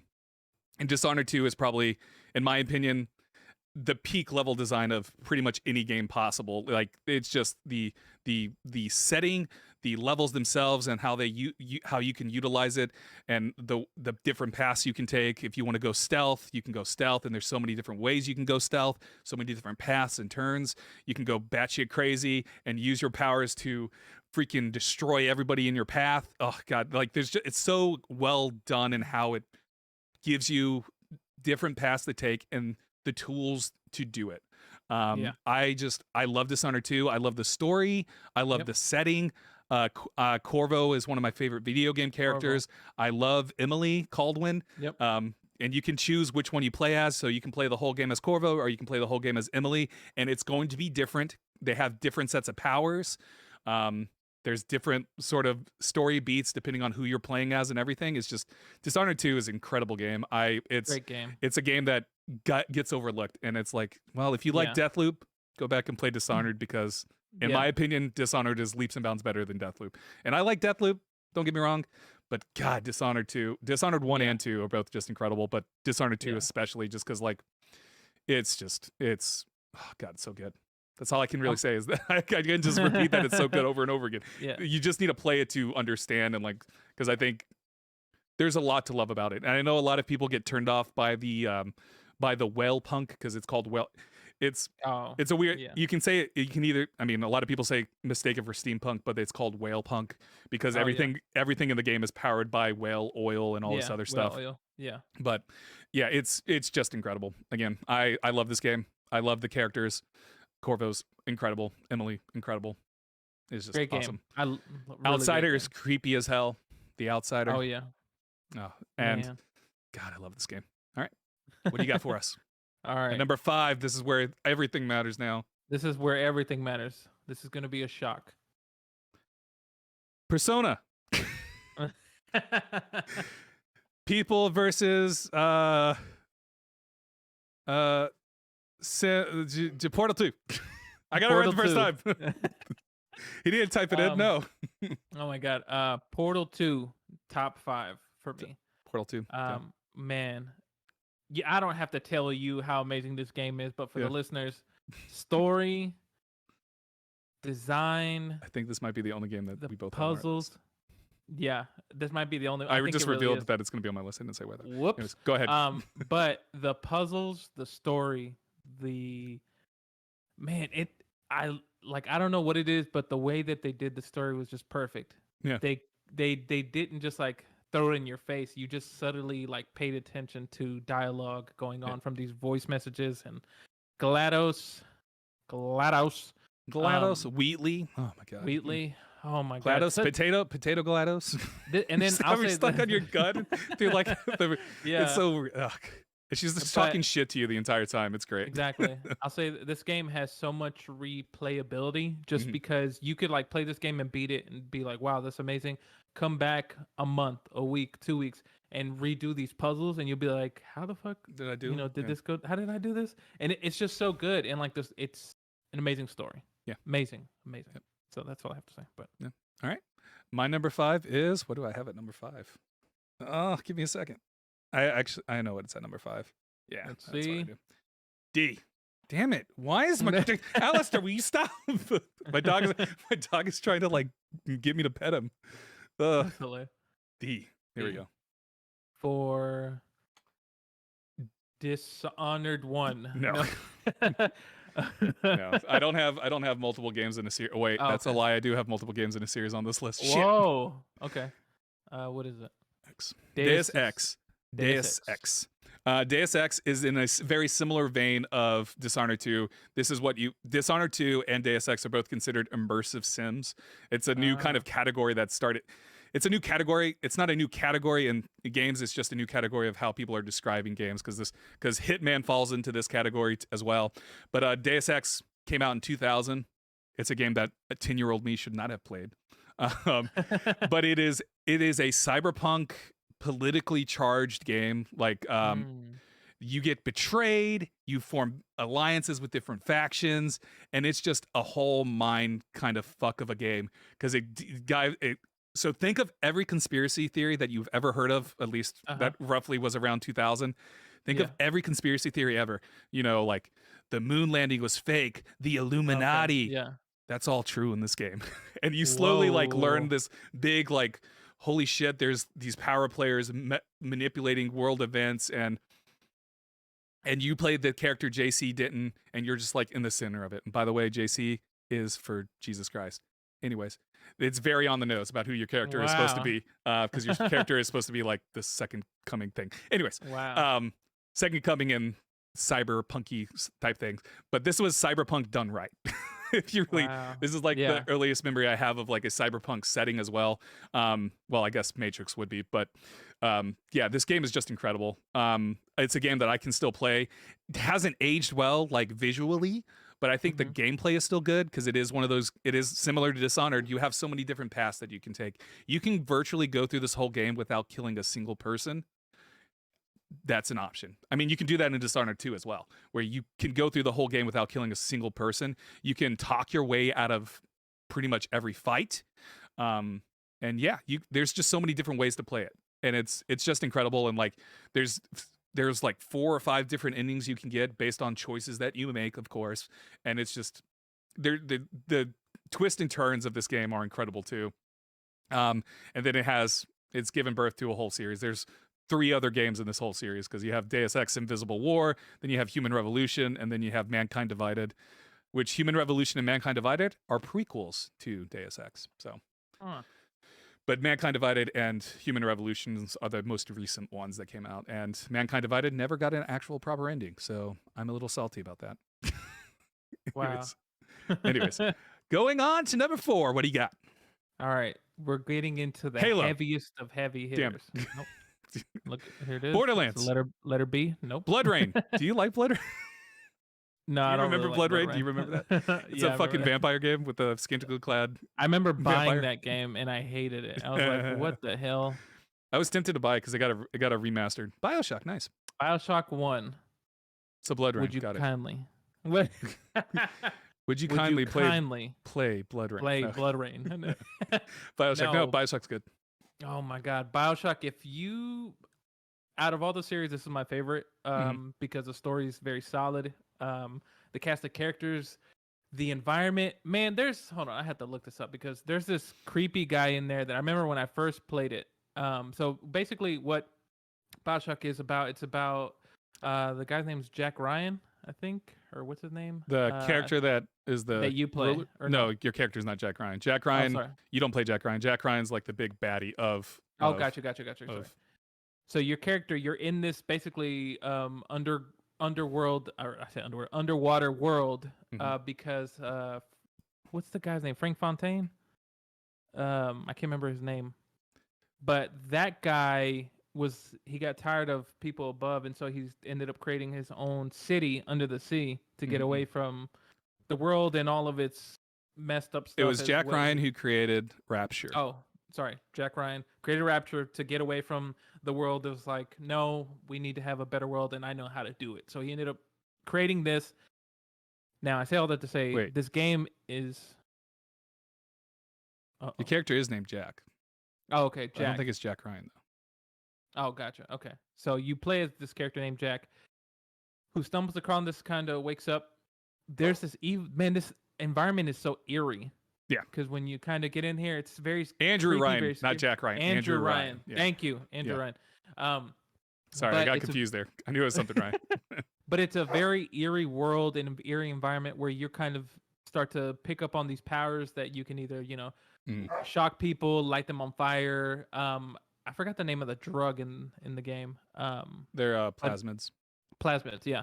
And so what you're trying to do is you can choose to either save or kill these the little girls, and the little girls basically allow you to get like spending power for plasmids and all these different things, and you have to fight these big daddies, which is little sisters and big daddies. Little sisters and big daddies, which are these big submarine looking creature, diver looking things. But man, holy hell, is the twist crazy? Because when I first played this, I remember literally being like, for people who can't see me, my jaw dropped when you figure out "Would you kindly?" When Andrew And Ryan, it's like, Andrew would Ryan, you kindly? And then, would you kindly? And then you're like, holy shit! he's what the been fuck? choosing me this entire time. This fucking son of a bitch. And it was Atlas, but Atlas is Andrew Ryan. Atlas, Andrew Ryan. Yeah. But there's one of the characters that scared me the most in this game that was very creepy was this artist guy named Sander Cohen. Yeah. If you remember him. Yeah. He kind of he's an artist that disfigures and does all these things to people. And when you kind of first meet him, you're going to his location of the world. Mm-hmm. You're just like, holy hell, this is like a house of horrors. It's so creepy and so eerie. The way he talks, the way that he's dressed, and how he just kind of sees people. It's very wild, but man, it's such a great game. All right. Yeah. And I just want to let you know this right here. Bioshock falls under the category of immersive sim as well. Really? Yep. It's, again, this category is like a fairly new term that maybe it's not, maybe it's just new to me, but like this is like, I only just started hearing this like with Deathloop. I only just started hearing this immersive sim idea. But yeah, Bioshock falls underneath that. Did you ever play Bioshock 2 and Infinite? I played Infinite, never played 2. I skipped over 2. Yeah. I like them all. I love all of Bioshock. Bioshock 3 is good. Bioshock Infinite. I like that world instead of the under the sea. You're in the sky. Yeah. Nice. I really like Elizabeth. Yeah, but Elizabeth. Infinite is my favorite of the 3, just because of Elizabeth, really, because I like Elizabeth a lot. Gotcha. It has a good story too, and it's real cool too. It becomes a mindfuck because it's connected to Rapture and everything too. Yeah. It's weird. But yeah, I agree. Right. Bioshock's real good. Good choice there. Now this is where my brain broke when I was making my list. Okay. Because I fully expected this next game, to be higher up on my list. Whoa. But then another game came along and I was like, oh fuck. Yeah, I like this way more than this game, and I like it way more than this other game. Holy shit. This game that I thought was anyways. It is. Why is it doing this to me? Starts with the letter H. Half-Life. Yep. Half-Life 2. 2. I thought it was going to be higher up on my list. I thought it was going to be number 2. Nope. 2 other games came along and knocked it down. But Half-Life 2 is just, it's close to as perfect as you can get. It has excellent environmental storytelling. Like, the whole world is just good. You have Gordon, you have Alex, you have Dog. Yeah, right? Dog, the robot. Yeah. Alex's robot. Then you have all the other characters, and it's just I love Half-Life 2. It has it is a game that, even though it came out in 2004, still looks fantastic, still plays fantastic. It was a game that was ahead of its time then, and it still feels like in many ways ahead of its time now. And it's like, this is a game that is still really good across the board. There are some things about it that are a little bit like archaic in terms of like presentation and character development and stuff like that. But for the most part, Half-Life 2 still remains one of the best games ever made, in my opinion. Last week we had that conversation of what is a perfect game or what is a good game. This is a game that I would hard stop. I always struggle when someone says they don't like Half-Life 2, because it's one of those things like, how?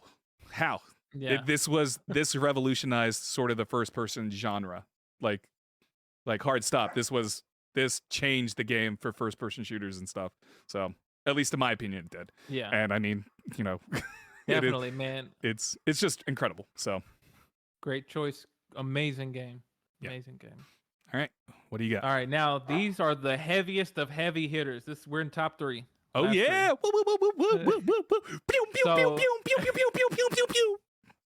So number 3. I have it right here. Oh, Resident Evil.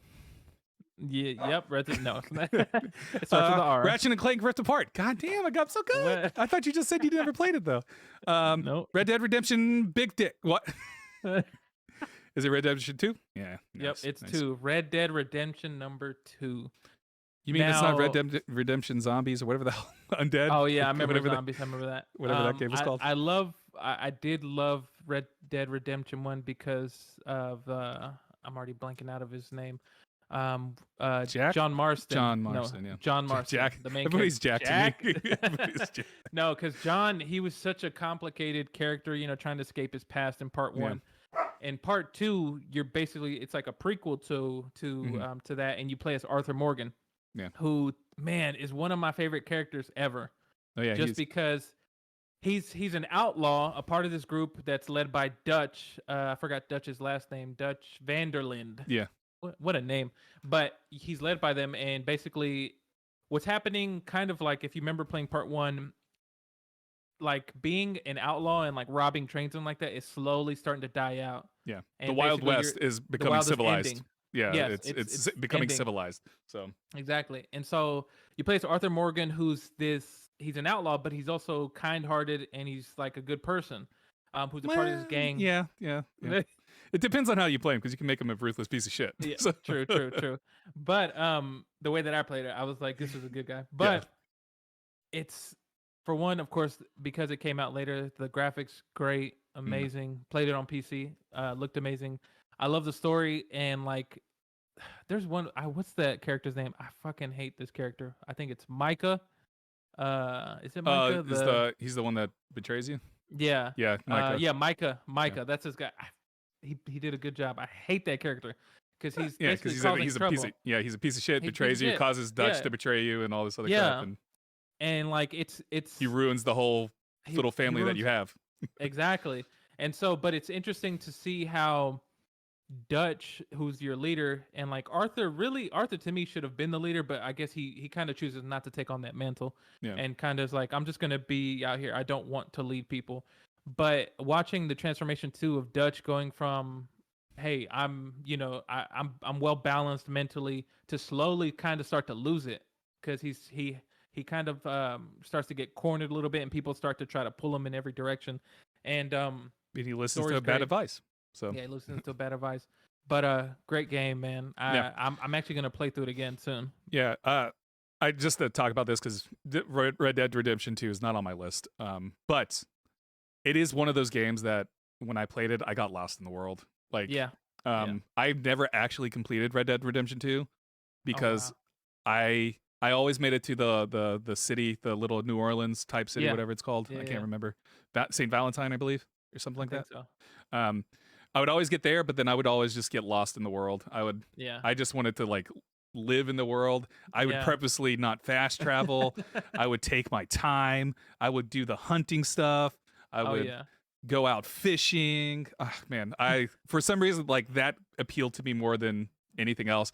I did to get the story, I watched like videos and stuff to get the story, because I was like, I don't think I'm ever gonna just play through this, because I get distracted too easily. But yeah, it's a game that I love the world of Red Dead Redemption 2. Like, I just it worked. It's so good, so good. So All right, my number 3. S for Sonic the Hedgehog. God no. Star Wars Knights of the Old Republic. Yeah, Knights of the Old Republic. This is hands down probably one of the best Star Wars games ever made. I mean, it has one of the best stories, one of the best Star Wars stories, if not the best Star Wars story. Has one of the best twists in video games. You gets revealed that you are Darth Revan the entire time, and it's like, I remember the first time I played the game and that happened. Because up to that point, I was a goody two-shoes Jedi. I was like, yeah, I'm going to be a good person. I'm going to save the galaxy from the Sith. And then it was revealed I was Darth Revan. And I was like, oh, these motherfuckers used me. Both sides are using me. I'm going to kill everybody. So I immediately changed from being a goody two-shoes Jedi and just leaning into the fact that I was the Dark Lord of the Sith.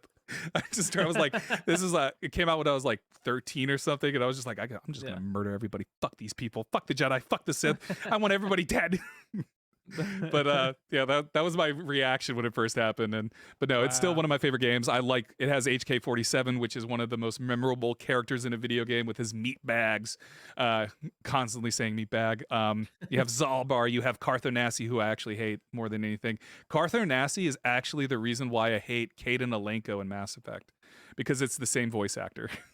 Oh and my because God. I hated Karth, I hated Kaden Alenko in Mass Effect just because of the voice actor. And it's not like he did a bad job or anything. I just found Karth Nassi incredibly annoying. And so my prejudice carried over when I first heard Kaden Alenko. I was like, oh, that voice sounds familiar. Oh, it's fucking Karth Nassi, the piece of shit. That was Carther Nasty is the only character in Star Wars that I've never liked, but it's also a very well developed character too, so can't say Oh, anything bad about gotcha. that. But yeah, just incredible game, incredible story. Gameplay is really simple, straightforward. It fulfills your dreams of being a Jedi. So yeah, it's one of my favorite games. Love it. And that's all I can Nice. really say about it. I'm eager to Here, see. I'm eager. So I wanna. Based on, so let's take a chance here. Based off of Mhm. your list, I'm gonna throw out 2 Mhm. games that I think is gonna make it. Okay. You're gonna have Grand Theft Auto 3 and 1 or 2, Am I? and you're gonna have what's another game?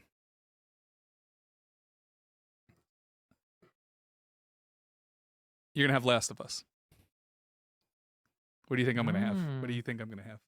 I think you're gonna have. I already You know. already one know. you're gonna You already have. know I my already number know one. So I yeah. already know your number one. Number two, if I had to guess. Oh man, I'm trying to think of all the games. Based off of what you've seen on this list so far. No, I was gonna say another Mass Effect, but you said Mass Effect 3 is the only one that you have on there of Yeah. the series. Yep. Man, I don't know. I'm trying to think because it's gonna be a story-based game. Yep. I know Story-based game. So it's Halo, maybe. No, you Halo's wouldn't not know. story. I would never say Halo's okay. story-based. Of course, yeah. I mean, it's very.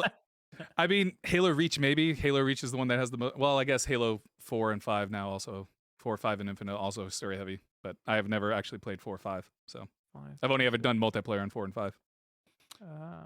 Nothing's coming to mind, but I know it's when it. I'll give you a hint. It is part of one of the franchises on this list. Oh, it is. Yeah, it's part of this franchise. Half-Life. It's a Half-Life franchise.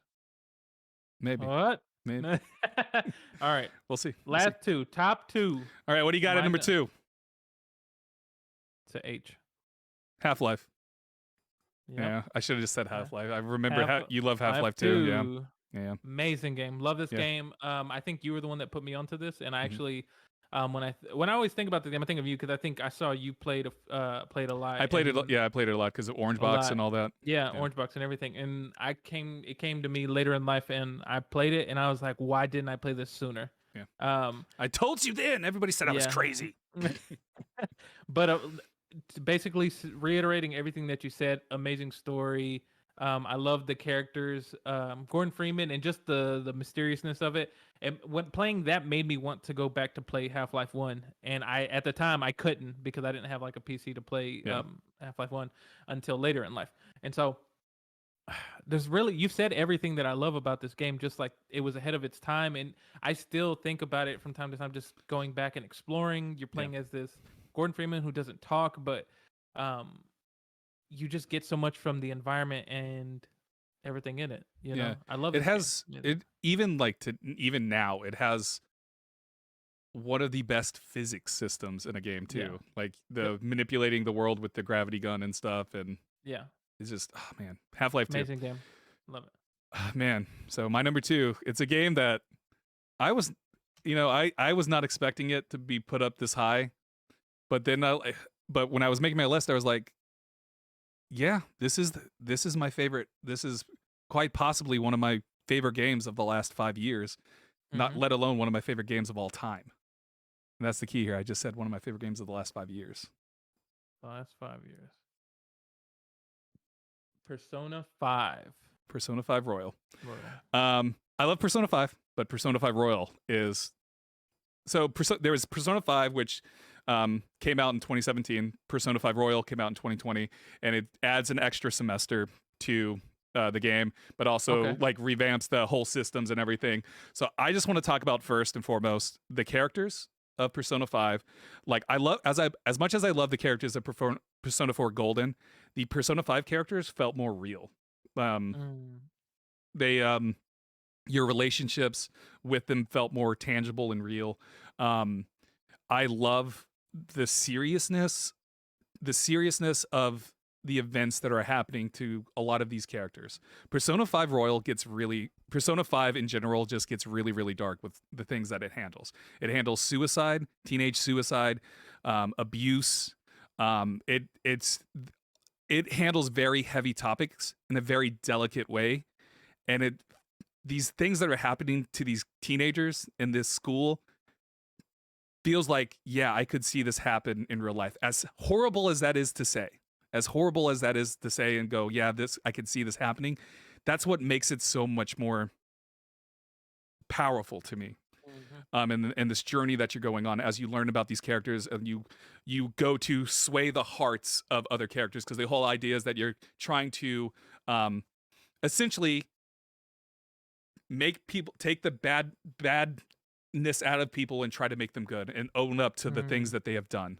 And you do that consistently through the game. And then of course there's this whole conspiracy going on where there's this person that's trying to use the power that your characters have, but this character is trying to manipulate the world to bend to his will, sort of thing. And so that's when you get in conflict with everything. Persona 5 adds an extra semester, and that extra semester is one of the most powerful things I've experienced in a video game. I could tell where the story was going in this last semester. I could tell what was happening, and I knew the way it was going to end. And I still cried like a baby when it came, but I was like, I knew this was gonna happen. Why did this have to happen? And it's one of those things where you're like, yes, I know the outcome and I want it to change, and I'm powerless to change it. It's just, it's such a beautiful game. And dude, the style for this game, holy shit, just go look at a picture for it right now, because like Persona 5 Royal is so vibrant in its colors, the red, the blacks, the whites. God, it's so gorgeous, and its jazz music is on freaking point, dude. Like, if you love jazz music, this game is like top tier for you just for that. But yeah, Persona 5 Royal, God, this game is everything that I want out of a video game. It has amazing story. It has an amazing story, amazing characters, amazing gameplay, meaningful, impactful stories that are like that resonated with me, at least long after I played the game, because like I still think about this game from time to time. I'm going to go back and play Persona 5 Royal on my streams, so like on my own personal stream, because I love this game, because I got the itch. I want to go play. I was like, when I was making this list, it was like, I want to go play Persona. I just want to go play Persona now. And that was the big sign for me that like, yeah, this is up there as being one of my favorite games. It didn't take the number one spot for me, but that's just because like I think my number one is a perfect game in my opinion. Persona 5 Royal, not quite a perfect game, because this game is about 150 hours long. So naturally there's going to be a point around the 60, 70-ish hour mark where you get to where it starts to go, okay, I just want to get through this fucking shit because this is annoying. I did have that moment in the game. And it's not because like the characters or anything were uninteresting. It was just, I didn't like the level design for this particular dungeon was driving me insane, because it was like, you have to go through this tunnel here and then activate a thing here and then go back through the tunnel and activate something else. And it was like a purposely complex for no reason. And it was too much backtracking for me. And I was just like, I don't want to deal with this. Please just get me to the fucking boss so I can get done with this. Once I got past that, then I was like, okay, I'm back to being happy again. But it's like, it is the, here, I can't remember the name of it. It's the space level of Persona 5. Persona 5 Royal Space Level. Space Palace. I guess that's what it's called. Space Palace. Akumura's Spaceport Palace is what it's called. Okay. It is the worst fucking thing in the world. It drove me insane. It also was, the characters attached to it were also not my favorite characters in the game. Oh, okay. Which is the other thing. Not that their stories are bad or anything. Their stories are good. I think every character stories are good. It's just they were at the bottom of my list of characters. So it's just like, I don't really care what's going to happen in this palace. But once that's like that is the low point of the game in my opinion. And luckily it doesn't take long to get through the palace. It's just really fucking annoying. It's just really annoying. Gotcha. But everything else about it is awesome. And then of course, my favorite character in the whole game.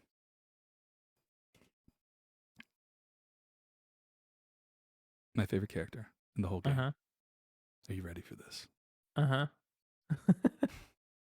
Is freaking Morgan. Morgan, yeah. He's a cat. He's just a talking cat. He's just a talking cat. That's why I love him. Anyways, that's all I got. Oh, gotcha. Yeah. Look at him, Morgan. That's Yeah, cute. he's cute. He's a cutie pie. He's a cutie pie. Oh. He's a cutie pie. He gets mad if you call him a cat, though, so don't call him a cat. He's convinced that he's a human. Then he realizes, oh wait, I'm not a human. I'm a cat. Anyways. All right. So number one, what's your number one? Of course, you know it. Everybody knows it if you've been listening or watching. NBA Jam. NBA Jam 3. No, GTA 3. Yeah, I figured GTA was gonna be there. I don't know why I thought Last of Us would be there. I don't know why. I thought you liked Last of Us. Do you not like Last of Us? No, not so much. Okay. It's okay. It's not a bad game. Yeah. Not so much. But GTA 3 just hit me at the right time and the right place. And kind of me, like going back to what I said about GTA Vice City. This was at a time where I was like, I really was in love with like the mafia movies, the Martin Scorsese's and things like that. And GTA 3 was basically a play off of that. You're playing as this guy who I later found out, because you play as this guy, he doesn't talk at all, but his name is Claude, as you learn later in future games. But he doesn't talk at all, and he's basically someone who gets betrayed by this girl that you're with, and you get shot, you go to jail. Next thing you know, you get broken out of jail, being transferred or whatever, and you're in this memorable city that I love, Liberty City, and it's basically a New York City-esque type of place. And you're basically trying to make your way up the ranks of the ranks of the mafia, while also taking out certain families. Even though this game's like 20 years old, came out in the. I mean, they got a re-release, like last month or whatever. True. Not last month, but it feels like last month. But man, I just loved the city. Loved the characters. I loved the details, as I said in Vice City. The radio stations. I loved the atmosphere on it. I loved the mystery of.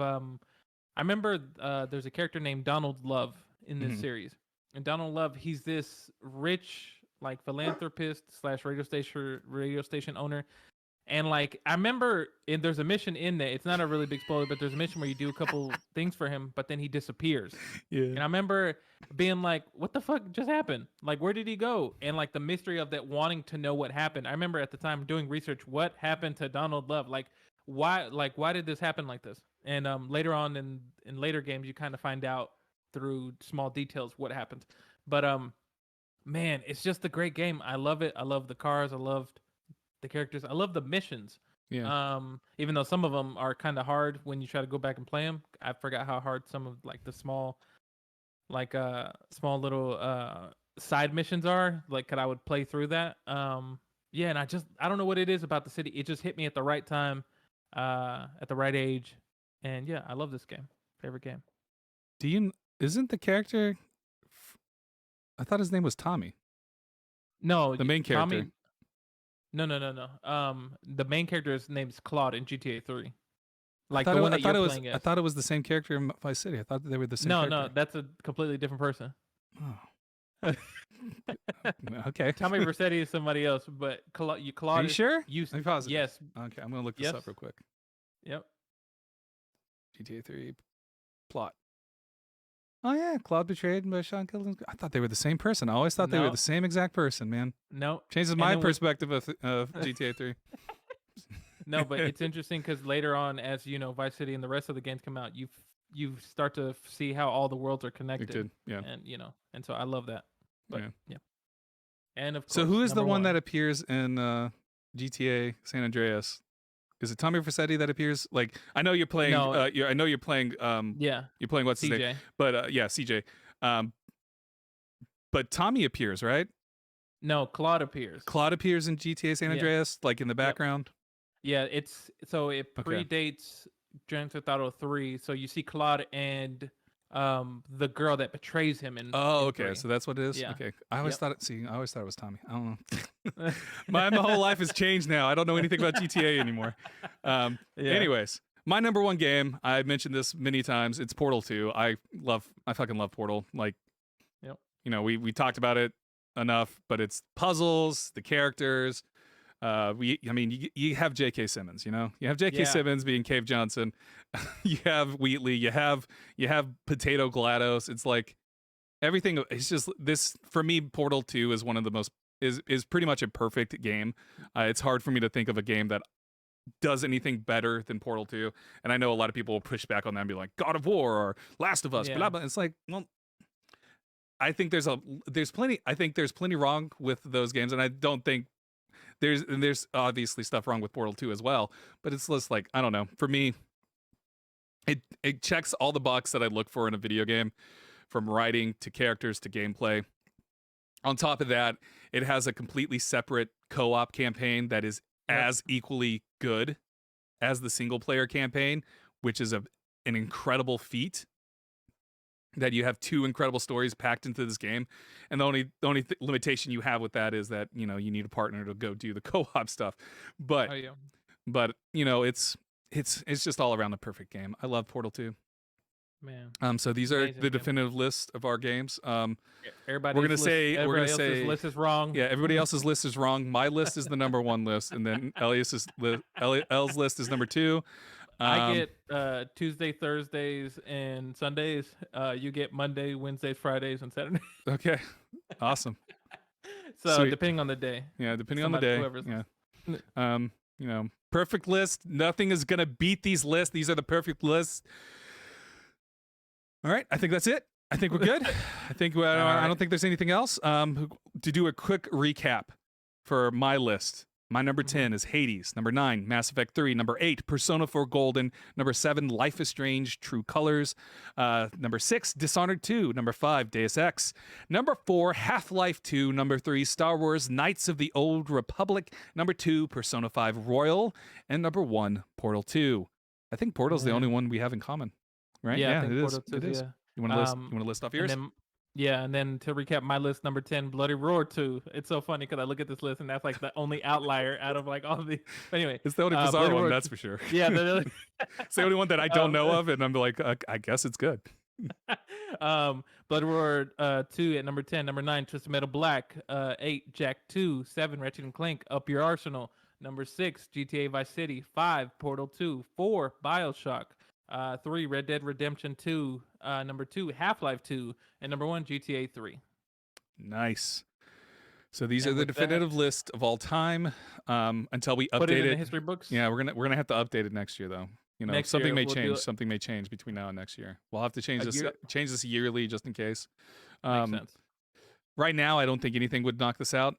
Yeah, nothing would knock into that. Like, as much as I love Tunic, it's not gonna knock anything out. So. Oh yeah. But well, that's the show. Thank you for joining us on this week's episode of Respawn Please. If you're an audio listener, you can join us live every Thursday at 7 o'clock U.S. Standard Time on twitch.tv/Respawn Please. Or if you want to see the video version, you can go to our YouTube, which is Respawn Please Podcast. Find us on there, subscribe. Also, make sure you subscribe to the Instagram and TikTok, which is at Respawn Please Podcast. Also subscribe to our Spotify, Apple Podcasts, Google Podcasts. You can find us on there at Respawn Please. Just Respawn Please. And that's the show. Just remember, Portal 2, greatest game of all time. GTA 3, second greatest game of all time. Have a good night. Have a good night. This was a very long episode, and I have been wearing no pants. Bye.